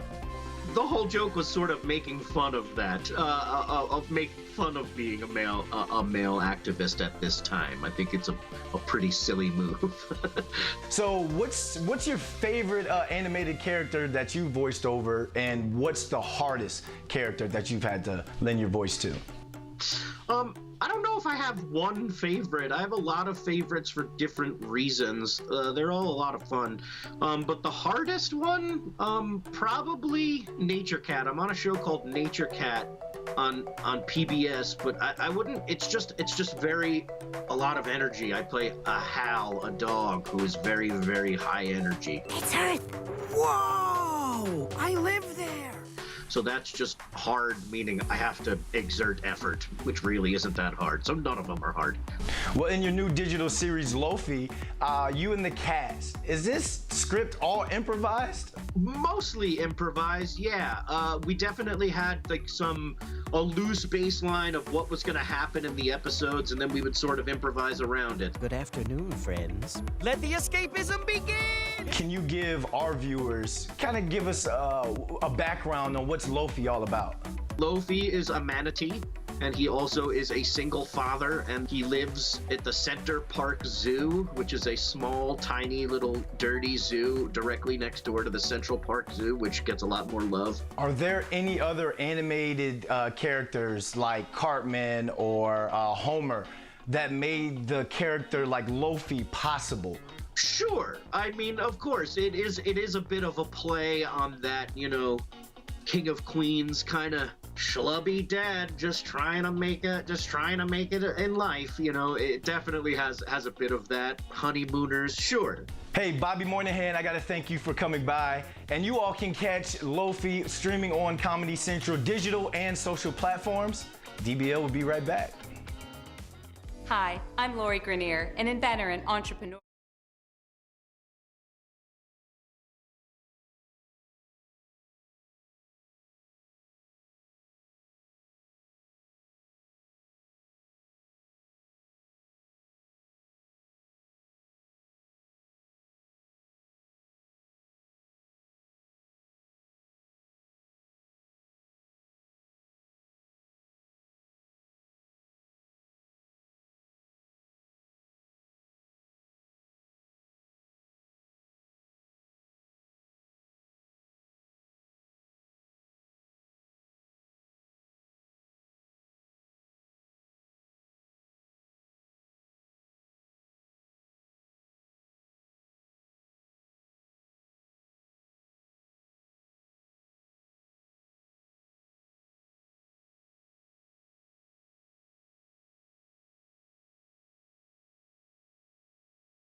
Welcome back to DBL. So road trips have become the most popular way to travel this summer due to the pandemic, of course. And even celebs are jumping on the trend. We're chatting about it in today's DBL Drive, sponsored by CarShield. Country star Miranda Lambert and her husband recently hit the road in their Airstream to visit family on the East Coast. She told her fans they did a little glamping in Tennessee, Pennsylvania, and New York. Now they're getting ready to pack their bags for a road trip to the West Coast. So AAA forecasted that Americans will take 700 million road trips this summer. And that includes you, of course. So don't forget to check travel restrictions in every state before you go. So when it comes to traveling, for peace of mind, get an auto protection plan with CarShield. CarShield does protect their members from the high cost of auto repairs. Call 1-800-505-9619 for a free quote. Any fun road trip plans this summer, Erica? I'm hoping we can go and see our parents sometime this lifetime. So yeah, we got to figure that out, because either way it'd be like a 2-day road trip both ways. And Jeff, would you ever pile the whole family into an RV? I definitely would. I'm actually looking forward to it. I love a good road trip. My wife just got home. Love, you down for a road trip? Yes. She's down. We're doing it. Jordan, as she pokes her little head. Yeah, we did a road trip from Los Angeles to Denver, if you remember. And it was 4 cats, a dog, and hi, Jordan. Jordan, come back here, Jordan. Get your little booty over here. She just went for a run, so she's all sweaty. Jordan. Okay. But yeah, we piled into that RV. Sophie was like 6 weeks old. It was chaotic, but let me tell you, it was so fun. Yeah. It is so much fun. There's so many beautiful places in the United States. So, but it's hard to get an RV right now. I know. That's the thing. If we could get an RV, I think I would be a little bit more game for it. Although I don't see myself driving the RV. Oh, Erica, you'd be just fine. Your car is pretty much an RV. Her big old car out there. We'll be right back. Promotional consideration is brought to you by the bladder control aisle.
Jeff joining us from home. Cool little Yeah, I felt like we were in a movie with that camera work there, Rob. You know, Rob's Jeff, got it. I know. Jeff joining us from home. We love sharing your comments. What do we have, Erica? Well, Lucinda says, okay, let's talk reboots. I love when they pick up the plots years later with the original cast, like with Who's the Boss, versus an entirely new cast that no one is familiar with. Consistency like is Sandlot important. coming up. They're going to like pick up the whole Sandlot cast. I can't wait. Oh, okay. I didn't know that. All right. Devin says some things can never be rebooted, like Golden Girls. Leave the classics alone.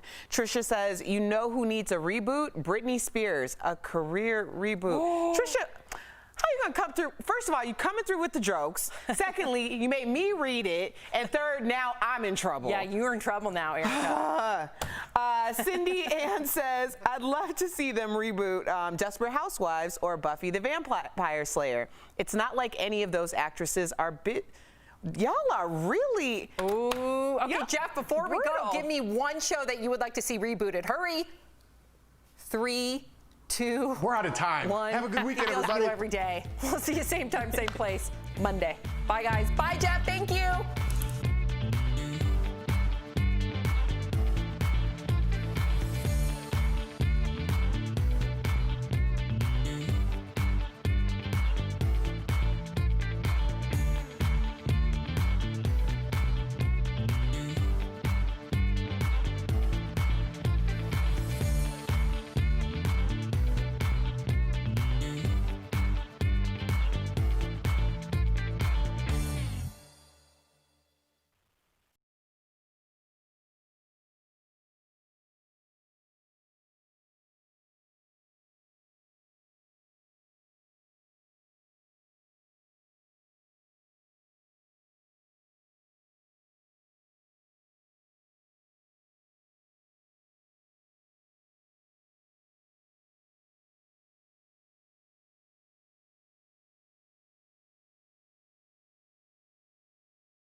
Biden calls for a nationwide mask mandate targeting President Trump's response to the pandemic. Where do you stand, DBL Nation? Plus, which one of your favorite restaurants could be in danger of closing forever? A terrifying encounter caught on camera as a bison charges a woman who got too close. Oh my God, it got her. Will people ever learn to stay away from wildlife? Chrissy Teigen and John Legend are expecting baby number 3. The big music video reveal you don't want to miss. And Miley Cyrus splits up with her boyfriend just as she drops a bold new music video. Naked, covered in candy, rocking a mullet. Oh my. Real, honest, entertaining, live. DBL starts right now. 3, 2. Welcome to DBL, Erica Cobb. I've been waiting for this all week. What day is it today? It is Friday. Yes, it feels so good. I'm Sam here with Erica. Jeff joining us from home. Happy Friday, Jeff. Thank you, thank you. Yes, happy Friday. Good to be back. Do you have, I'm trying to see, do you have like a separate pad on the shoulders? Like a separate plaid, I should say. Oh no, okay, I see it now. No. I was supposed, why, does it look weird? It looks hypercolor. I was supposed to wear blue, and then I spilled a little buffalo chicken on there, and I had to change shirts, so sorry, Carrie. It's Friday for sure. Yep, we're starting the festivities early. Let's get to the top of the stories. The United States Postal Service says it needs billions of additional dollars to cover the cost of increased voting by mail. But the president admitted he doesn't support the funding because he wants to restrict how many Americans can vote by mail by making it harder to process the expected surge. The Postal Service has seen some major changes recently due to a new postmaster general. He's cut all overtime, told postal carriers to leave mail behind, and some report sorting machines being removed from facilities. So all of this could negatively impact the upcoming election. So the question is that I want Erica and Jeff to answer, as well as you, DBL Nation. I'm going to be reading your comments. What do you think of voting by mail, given everything that's going on? What do you think, Erica? I think we should really concentrate on the statement that said restrict how many Americans can vote. Hard stop. When you restrict how many Americans can vote, regardless of what follows up behind that, that is called voter suppression. So the idea that this isn't necessarily in this current administration's favor is very apparent by the need to or want to restrict how many Americans can vote by mail. I haven't been to a polling place in I don't know how long, and I have voted every single election. I have always voted by mail. I get my ballot and then I drop it in the box at the precinct. Very easy. Yeah, and to Erica's point, Jeff, you know, both Colorado, Oregon, a number of other states, you know, are primarily vote by mail, mail by vote, however you say it, and they've had very little voter fraud, to Erica's point on how safe it is. Do you agree with Erica, Jeff? And then I'm going to read some comments because I'm getting a ton in as we speak. Here's the reality of it, Sam. If Trump wins, it's a problem with the voting and the mail-in. If Biden wins, the Russians interfered. Whoever wins, something's going to be wrong. Somebody's going to complain. So whether it's the mail, whether it's the Russians, whether it's aliens are coming down, somebody's going to be unhappy in the next, you know, once this 80-day process gets taken care of. Got it. And my bet is on the aliens, Jeff. Thank you for that. Okay, so let me read some comments because I can barely keep up. Kelly Anderson writes in, sorry, nope. If you're that afraid, oh, this is a different comment. I'm sorry. That's coming from a different hour. This one says right here, voter fraud is more likely by voting by mail. That's actually not true. There's statistics that prove that wrong. This coming in from Michael Loveland. Voting by mail is critical. After all, POTUS is voting by mail. Great point, That's Michael Loveland. Meanwhile, the president and his opponent, Joe Biden, they don't see eye to eye on requiring everyone to wear face masks. Biden says everyone should wear them in public for the next 3 months. He called on governors to mandate them, but the president says it's an attack on Americans' freedoms. Experts estimate that as many as 40,000 lives could be saved if everyone wore a face mask. So DBL Nation, we got to hear from you on this one as well. We want to know what you think. Do you support a national mandate requiring everyone to wear masks? We're going to check out the voting right there. Go to dblvote.com to weigh in. I'm starting to get comments in regard to this too. Jeff, what do you make of this? Do you think it should be mandatory? Do you see it as giving up your freedom? Absolutely not. Yes, it should be mandatory. This has nothing to do with politics. This has nothing to do with Biden enforcing this or Trump not enforcing this, whatever your political angle is. This isn't political. We should all be on the same page fighting this invisible enemy. I don't know why this has divided us as a country. It should have brought us together. People have no problem wearing, I'm going to say this 100 times from every angle we do this story now until the election, Sam. People have no problem wearing shoes or a shirt in the store. What's wrong with wearing a mask till we get this under control? It's only going to be hopefully a couple more months. I'm very optimistic that we will find a vaccine. But in the meantime, be a good human being. It has nothing to do with politics, who you're voting for. Be a good neighbor. Well, Jeff, Melissa Christian responds to you saying, I'm not wearing one. It is my choice. What do you make of that, Erica? You know what? Your body, your choice. Do you, boo, okay? But let's just remind you that the same people who were storming the Capitals with AK-47s demanding that the country is reopened so that they can get back to stimulating the economy are the same people who are saying that they don't want to wear masks. So what's your solution to opening up the country and stimulating the economy? I'm just asking the question because clearly something's not working. Tens of millions of Americans are unemployed. People are facing eviction right now. This economy is crazy. Have you gone to your local restaurant? Could you get in? It's probably still closed. So if you have an issue with the country not being open, then what is the worst thing that could happen by putting on a freaking mask? Ooh, the viewers say 78% of you say yes, there should be a national mandate. I'm going to leave it with Kelly Anderson, who says, nope, it's about social compliance and total control. All right. So restaurants, speaking of which, Erica, have been some of the hardest hit businesses during the pandemic. Now, 6 major restaurant chains are facing bankruptcy, including Denny's, Outback Steakhouse, Applebee's, and the Cheesecake Factory. Oh, I love them. California Pizza Kitchen has already filed for bankruptcy, and an estimated 16,000 smaller restaurants have already permanently closed. Jeff, these are major chains that a lot of us love going to. On top of all that, as a former waitress myself, and I know we've all worked in restaurants and bars, that's a lot of jobs.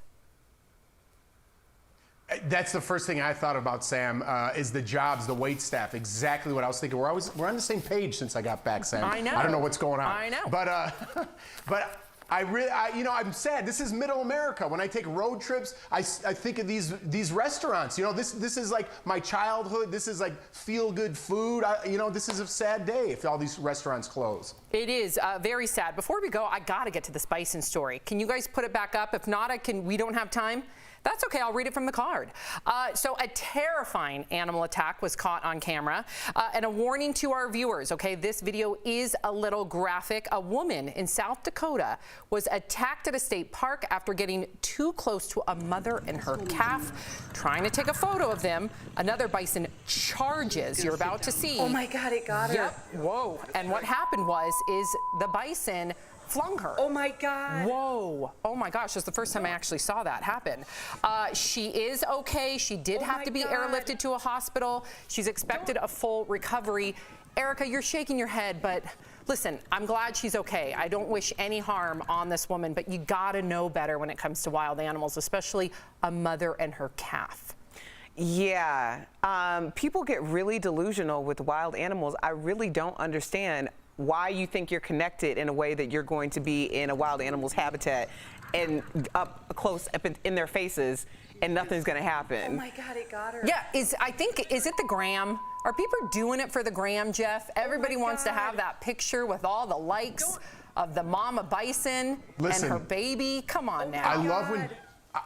I just love when Darwinism shows its face, and this is its true form in its purest. Erica, you don't like that response. No, I mean, hey, It's I do understand. I don't want to see anybody get hurt. Listen. Yes, Jeff? Listen, there's a food chain, and if you don't want to listen to not going near wild animals, you're at the bottom of it.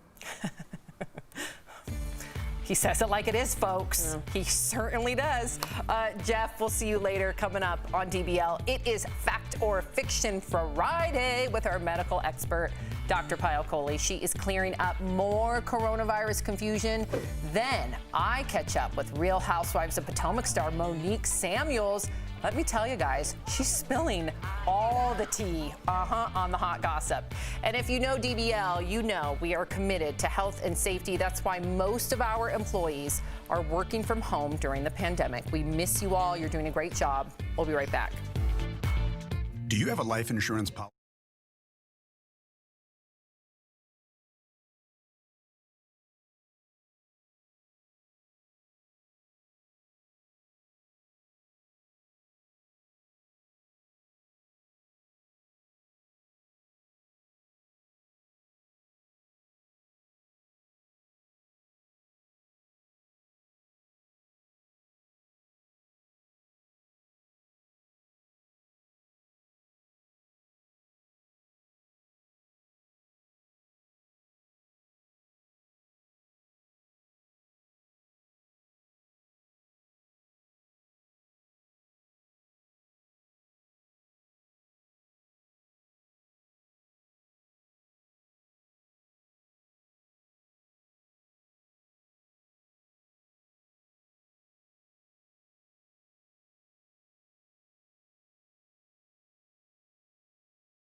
Safe starts with staying informed. Unfortunately, there is a lot of misinformation out there these days, and knowing what's wrong or right can be tricky. That's why we bring in Dr. Pyle Coley. Welcome, Doc. Happy Friday. Hey guys, happy Friday. Yep, it's Fact or Fiction Friday, I should say. So Doc, help us out by saying if these popular beliefs about COVID-19 are either fact or fiction. So scientists are considering creating a diluted version of the coronavirus to inject into people. Is this fact or fiction? This is actually fact. It's a good one. So just this morning, Dr. Fauci announced that this is something called Plan D, which is where they're considering potentially creating this diluted live version of the coronavirus vaccine to expose people to in order to expedite vaccine research. So we haven't decided on this yet, but it is potentially something that's coming down the pipeline. So not just a scary sci-fi horror movie type fact, but a real thing. Okay, so Doc, once a vaccine is found, then our lives can completely go back to normal again. Is that fact or fiction? Please say fact. Oh, I wish I could, but it's fiction. So this is a really good one because it helps us set our expectations appropriately. So some experts are saying that even after the vaccine comes, there may be many reasons why we may have to continue to wear masks and socially distance for up to 3 years. And that's because the vaccine could be incompletely effective, so it could give partial protection but not complete protection.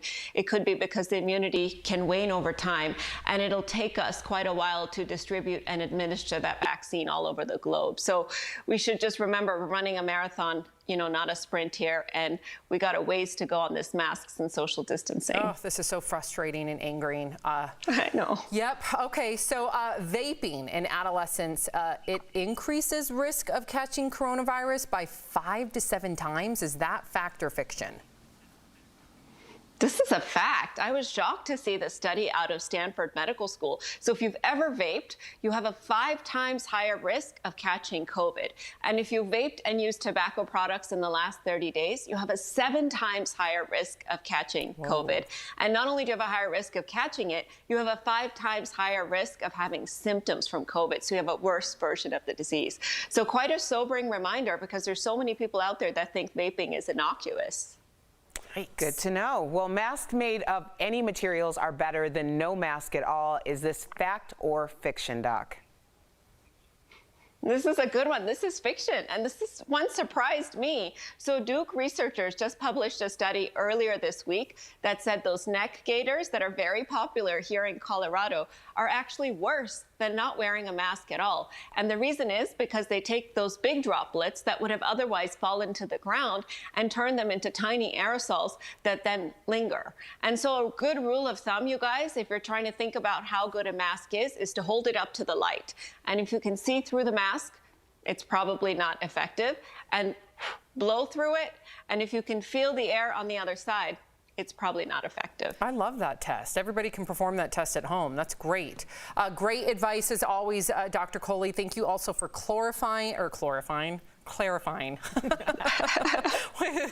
Clorox bleach, right? Clarifying. That's what's on all of our minds nowadays. Masks, Clorox bleach, and hand sanitizer.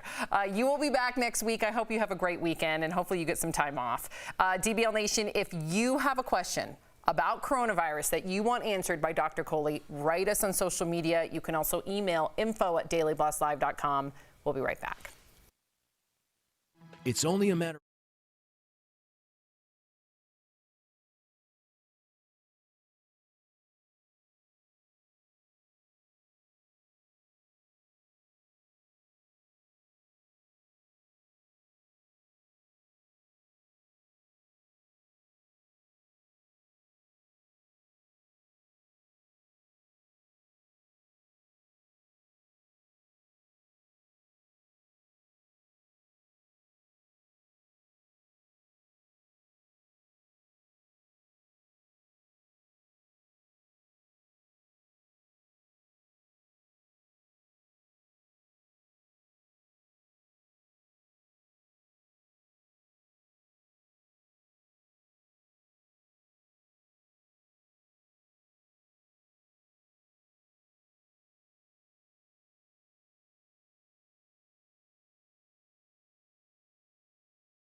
Welcome back to DBL. Fans can't wait to see the drama play out between Monique Samuels and fellow Potomac housewife Candace this season.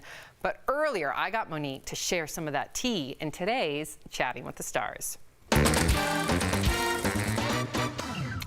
Monique, welcome to DBL. Now, really important, before we get to the unfolding drama in season 5 of The Real Housewives of Potomac, which lots of our viewers are already writing into. Bye, Wendy. Dr. Wendy, address me correctly, sweetie. I mean, I guess that PhD comes in handy. I really wanted to hear your take on the recent Bravo special, where some of the network's reality stars discussed race relations and shared some very personal stories. Do you think that saying I don't see color is kind of offensive? If you're colorblind, that means you don't even see me. My daughters wanted to hit the streets. I'm like, let's go. What would you have wanted to add to that conversation? I would definitely say that I'm just excited that the conversation is being had. This isn't anything new for me or my husband and our family. So I'm just grateful that the world is waking up and they're listening and that their ears are open and now they can see and understand that we're not exaggerating when we say we go through things that maybe other people don't go through. So, amen. Black Lives Matter. As the wife of retired Washington NFL football player Chris Samuels, how do you and your husband feel about the team's name change? Listen, if a name bothers someone and insults an entire group of people, then I'm glad they're changing the name. I admire your empathy. Well, speaking of family, you're the mother of 3. I just had a child. I can't believe that you handle 3 so effortlessly, it seems. You're also out with a new book on potty training, and you're known to potty train your kids pretty young. So what's the greatest tip you have for parents like myself with 2 little ones? Oh my goodness, start as soon as possible. My kids were around 6 months old when we began potty training with them. They were sitting up. As soon as they are able to sit up, put them on the potty. They'll never go through that moment of having fear of what the potty's for, and they'll know instinctively, whenever I sit here, I'm here to handle business, and then I'm getting up, and then I move on with my day. Oh my gosh, I'm just in awe of this. So I have a 5-month-old right now. 5 months today. So in 4 weeks, I'm just gonna prop him on the potty? If he's sitting up on his own, I would say go ahead and give it a try. They make those faces when they're about to have the number 2. And once they actually go there, go crazy. Okay. And something clicks. They don't want to sit and mess. You will be amazed. Okay. Oh, yeah. Maybe I'll give you a little update in a month. Okay, so you also rap and have a song about your feud with fellow Potomac housewife Candace Dillard called Drag Queen. We can tell you a fraud line so rehearsed, but you expect me to quench your thirst. Dehydrated Timbers really are the worst, hun. Not the last, but will always be the first, hun. So I got to be honest, it looks like things are about to get physical between the 2 of you this season. You even filed charges against each other. Have they been dropped? And could you ever be friends with Candace? They have been dropped. Yes, things are going to get physical. Can we ever be friends again? Absolutely not. Even after the fight, I've been very quiet, and she's been the exact opposite. It's not even a point of repair for a friendship because it pretty much seems like the friendship never existed. The reason for me writing my song was so that I can get all of my thoughts out, de-stress myself, and then walk away and move forward. And that's exactly what my song did for me. Good for you. You heard it from her, and art imitates life, clearly. Thank you so much for joining us, Monique. Catch Monique on The Real Housewives of Potomac, Sunday nights on Bravo. And of course, really important, Monique's new book, Mommy and Daddy, a guide for introducing infant potty training as early as 6 months, is available now on Amazon and notforlazymoms.com. Thank you, Monique. We'll be right back. Thank you. Promotional consideration is brought to you by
National mask mandate proposal.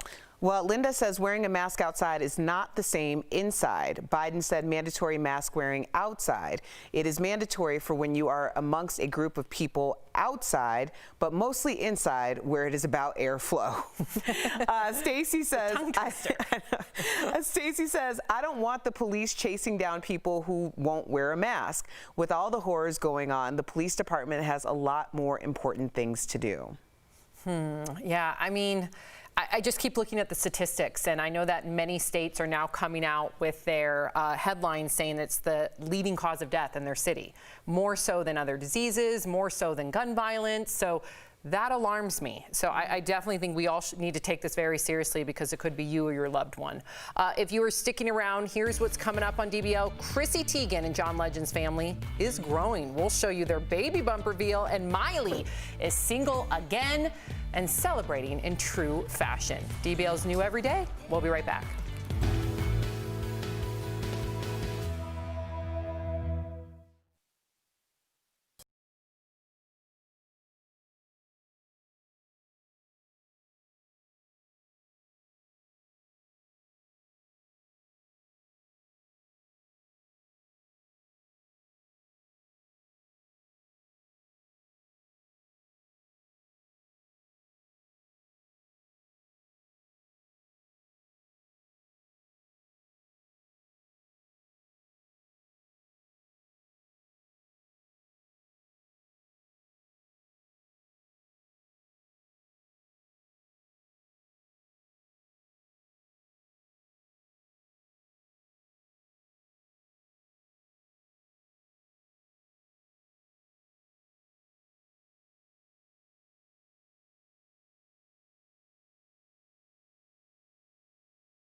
Real, honest, entertaining, live.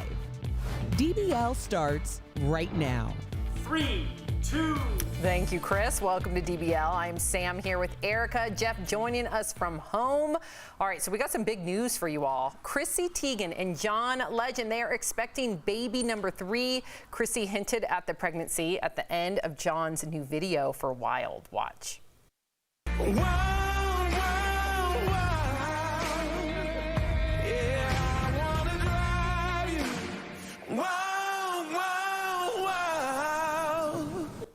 This third baby. Yes, wow. Chrissy later confirmed the news on Twitter by posing with her bump on full display. They're also parents to 4-year-old Luna and 2-year-old Miles. She has a Miles too. I didn't even know that or put 2 and 2 together. Jeff, what do you make of the big baby news? I'm eager for you guys to add a number 3. Ooh, I don't know if that's happening anytime soon, but I'm happy for John Legend and Chrissy Teigen, especially happy for Chrissy Teigen because now she really has something to post about. Usually she posts about nonsense nobody cares about, but we talk about it all the time on the show. She's got a reason this time. Ooh, Erica's face. Excuse you, Jeffrey. She has plenty of things to talk about and lots of followers who like to engage in the conversation in which she is orchestrating. What I really want to know, the true mystery was, now you got to watch this video. She is in a bikini thong and looking very svelte, like very fit. She is snatched in that bikini. Yes. And then all of a sudden, out of nowhere, at the end of the video, it's like, But it does just pop, Erica. Let me tell you, girl, it pops. It's, on demand? Erica Cobb, it feels like it pops like within a nanosecond.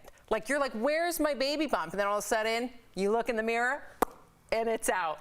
It pops. I want to know how it happened at the end of the video, because did they do came it? back to it. Oh yes, they had multiple shoots for this. Oh, they wanted to nail it, right, Jeff? Didn't you guys do a really creative, not the one that we did here with Leighton, but a really creative reveal for Jordan being pregnant with Lawson?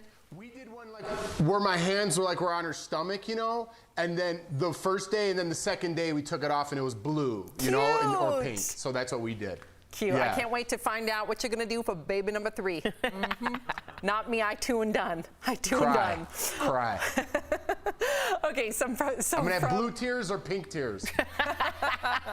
Yes, lots of tears. From baby news to breakups, Miley, Cyrus, and Cody Simpson, well, they've called it quits after 10 months of dating, just in time for her to release some new music. Here's her new disco-themed video for the single Midnight Sky. Have a look.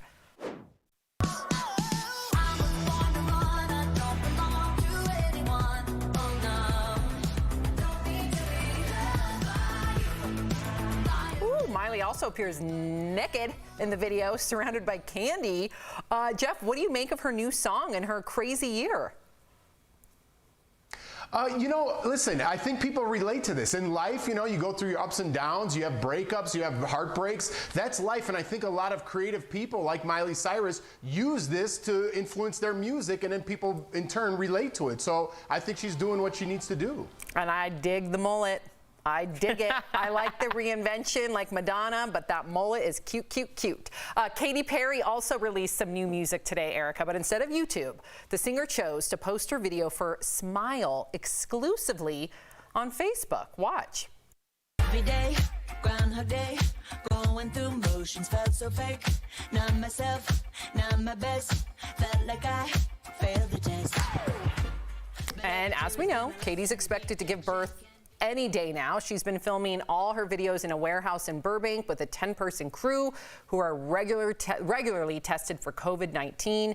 Erica, what do you make of the video and the song? Is it a summer jam, a banger? Yeah, I think it's, it has some summer vibes, but I like that Katy Perry is very much who she is. Like, it's that kitschy Katy thing, and she really, she embodies that. So I always kind of expect it, and I like the fact that she's kind of stuck with that. Yeah, and I dig the clown suit too. I really do. She makes it cute.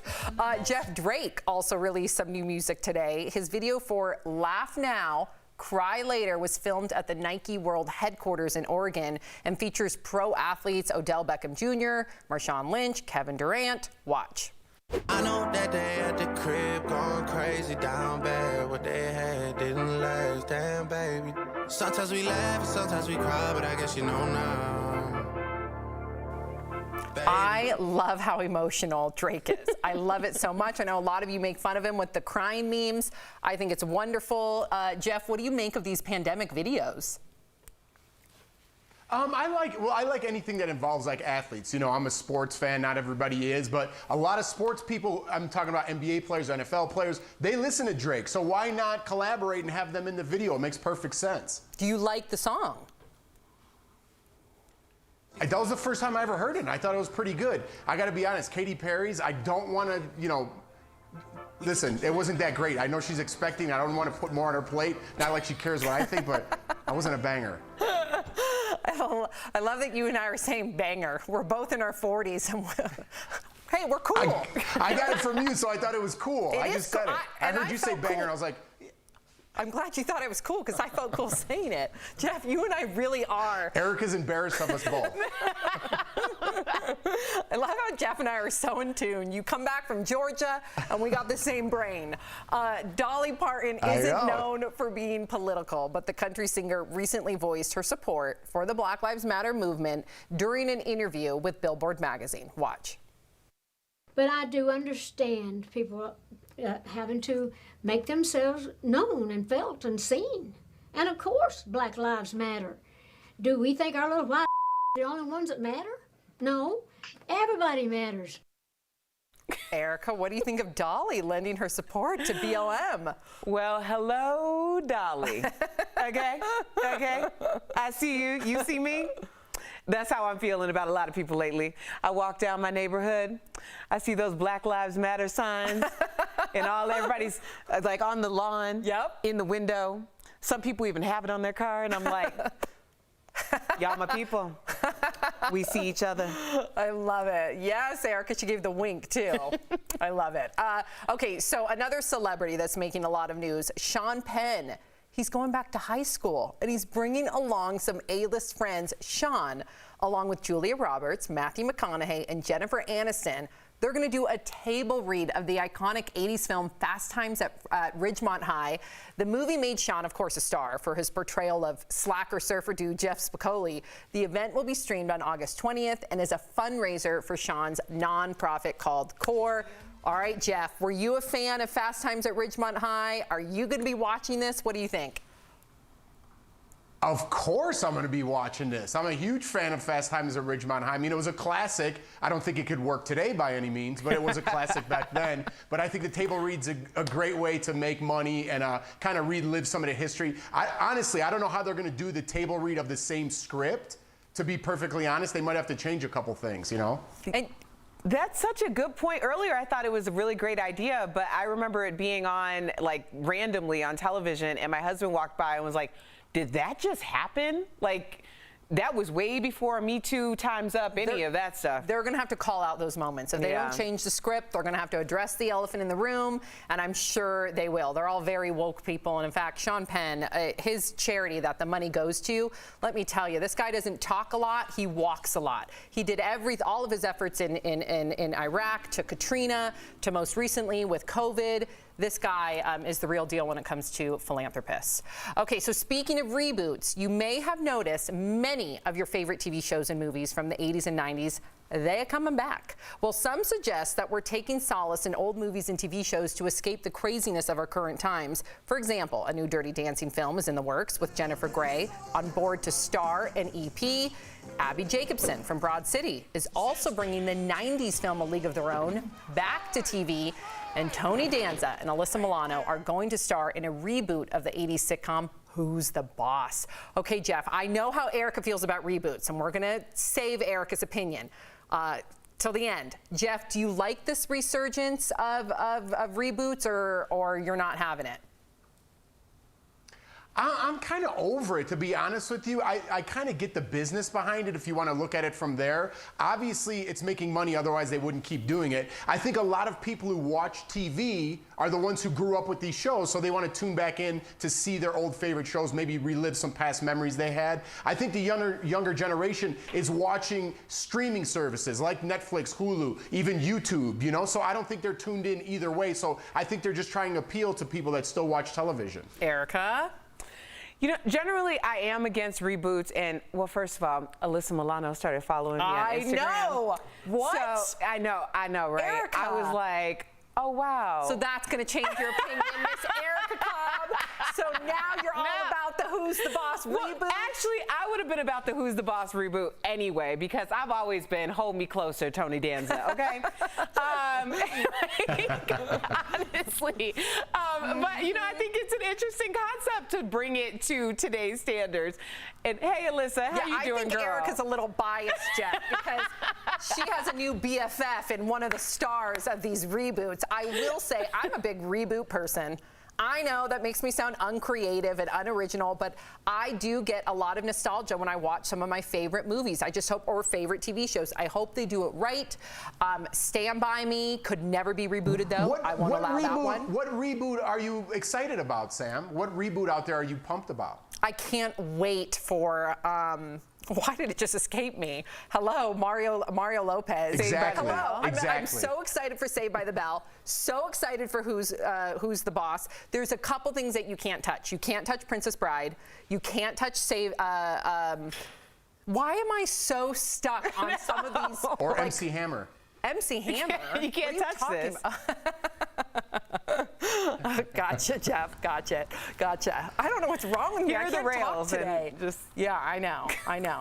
Stand By Me is what I was trying to say. You can't touch Stand By Me either. There's some that just can't be touched, but I do want to watch Who's by the Boss, and it's not because Alyssa Milano followed me, because she didn't. Jeff, stick around. Coming up on DBL, Saturday Night Live alum Bobby Moynihan is keeping busy during the pandemic, and he tells Brandon all about it next. Don't go away.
Bobby Moynihan is guaranteed to bring the laughs.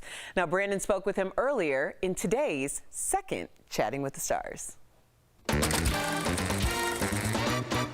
Bobby Moynihan, thanks for joining DBL. Here with some ideas on what to serve at your Super Bowl party is the Food Network's Guy Fieri. All right, Jeff, so what do you think happened out there? I did bad. Man, you played a lot of characters during your tenure with SNL, so which character is your favorite? Gosh, they were all super fun. I mean, Drunk Uncle was always a blast.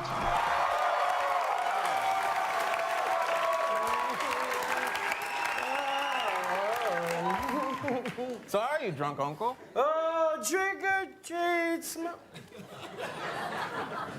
So probably him. You joined former SNL alum Tina Fey in The Unbreakable Kimmy Schmidt, and you play a hilarious male activist. So what's that like, playing a male activist during the Me Too era? The whole joke was sort of making fun of that, of making fun of being a male activist at this time. I think it's a pretty silly move.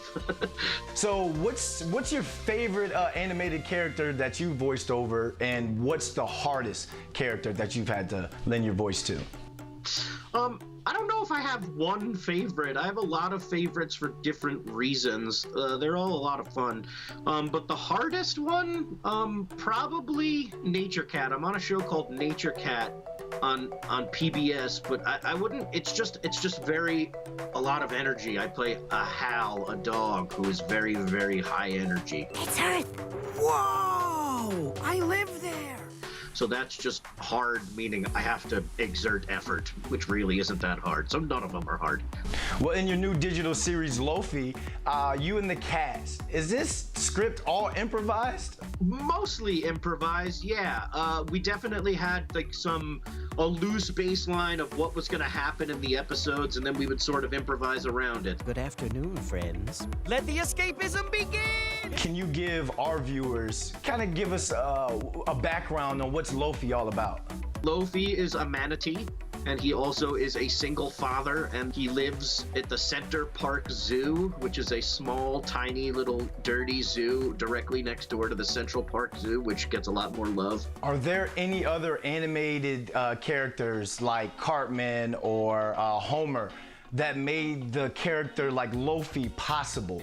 Sure. I mean, of course, it is a bit of a play on that, you know, King of Queens kind of schlubby dad just trying to make it in life. You know, it definitely has a bit of that. Honeymooners, sure. Hey, Bobby Moynihan, I gotta thank you for coming by. And you all can catch Lofi streaming on Comedy Central digital and social platforms. DBL will be right back. Hi, I'm Lori Grenier, an inventor and entrepreneur, but many of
DBL. So road trips have become the most popular way to travel this summer due to the pandemic, of course. And even celebs are jumping on the trend. We're chatting about it in today's DBL Drive, sponsored by CarShield. Country star Miranda Lambert and her husband recently hit the road in their Airstream to visit family on the East Coast. She told her fans they did a little glamping in Tennessee, Pennsylvania, and New York. Now they're getting ready to pack their bags for a road trip to the West Coast. So AAA forecasted that Americans will take 700 million road trips this summer. And that includes you, of course. So don't forget to check travel restrictions in every state before you go. So when it comes to traveling, for peace of mind, get an auto protection plan with CarShield. CarShield does protect their members from the high cost of auto repairs. Call 1-800-505-9619 for a free quote.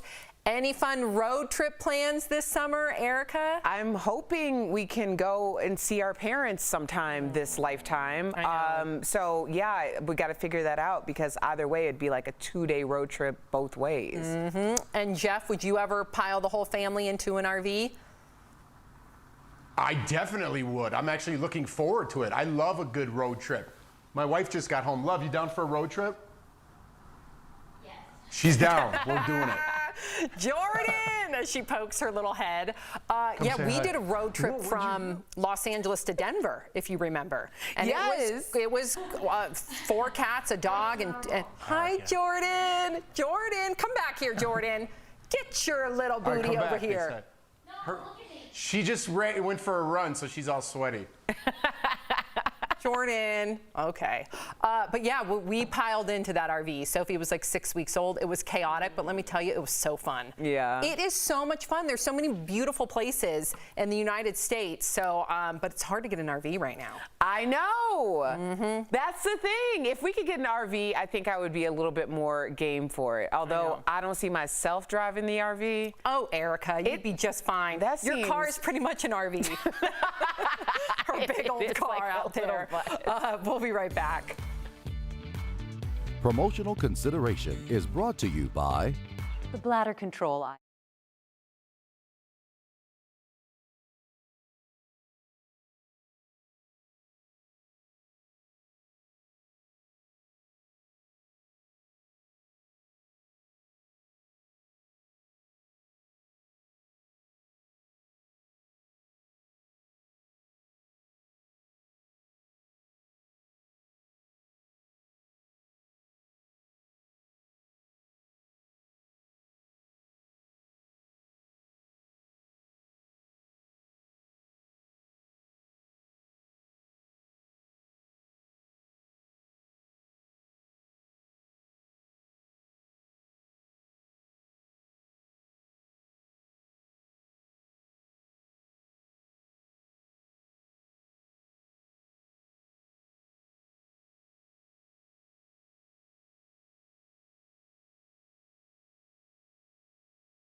Jeff joining us from home. Cool little, yeah, I felt like we were in a movie with that camera work there, Rob. You know, Rob's Jeff, got it. I know. Jeff joining us from home. We love sharing your comments. What do we have, Erica?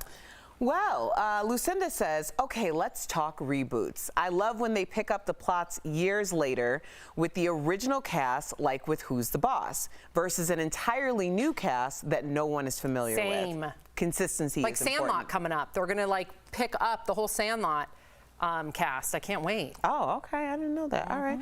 Devin says some things can never be rebooted, like Golden Girls. Leave the classics alone. Trisha says, you know who needs a reboot? Britney Spears, a career reboot. Trisha, how you gonna come through? First of all, you coming through with the jokes. Secondly, you made me read it. And third, now I'm in trouble. Yeah, you're in trouble now, Erica.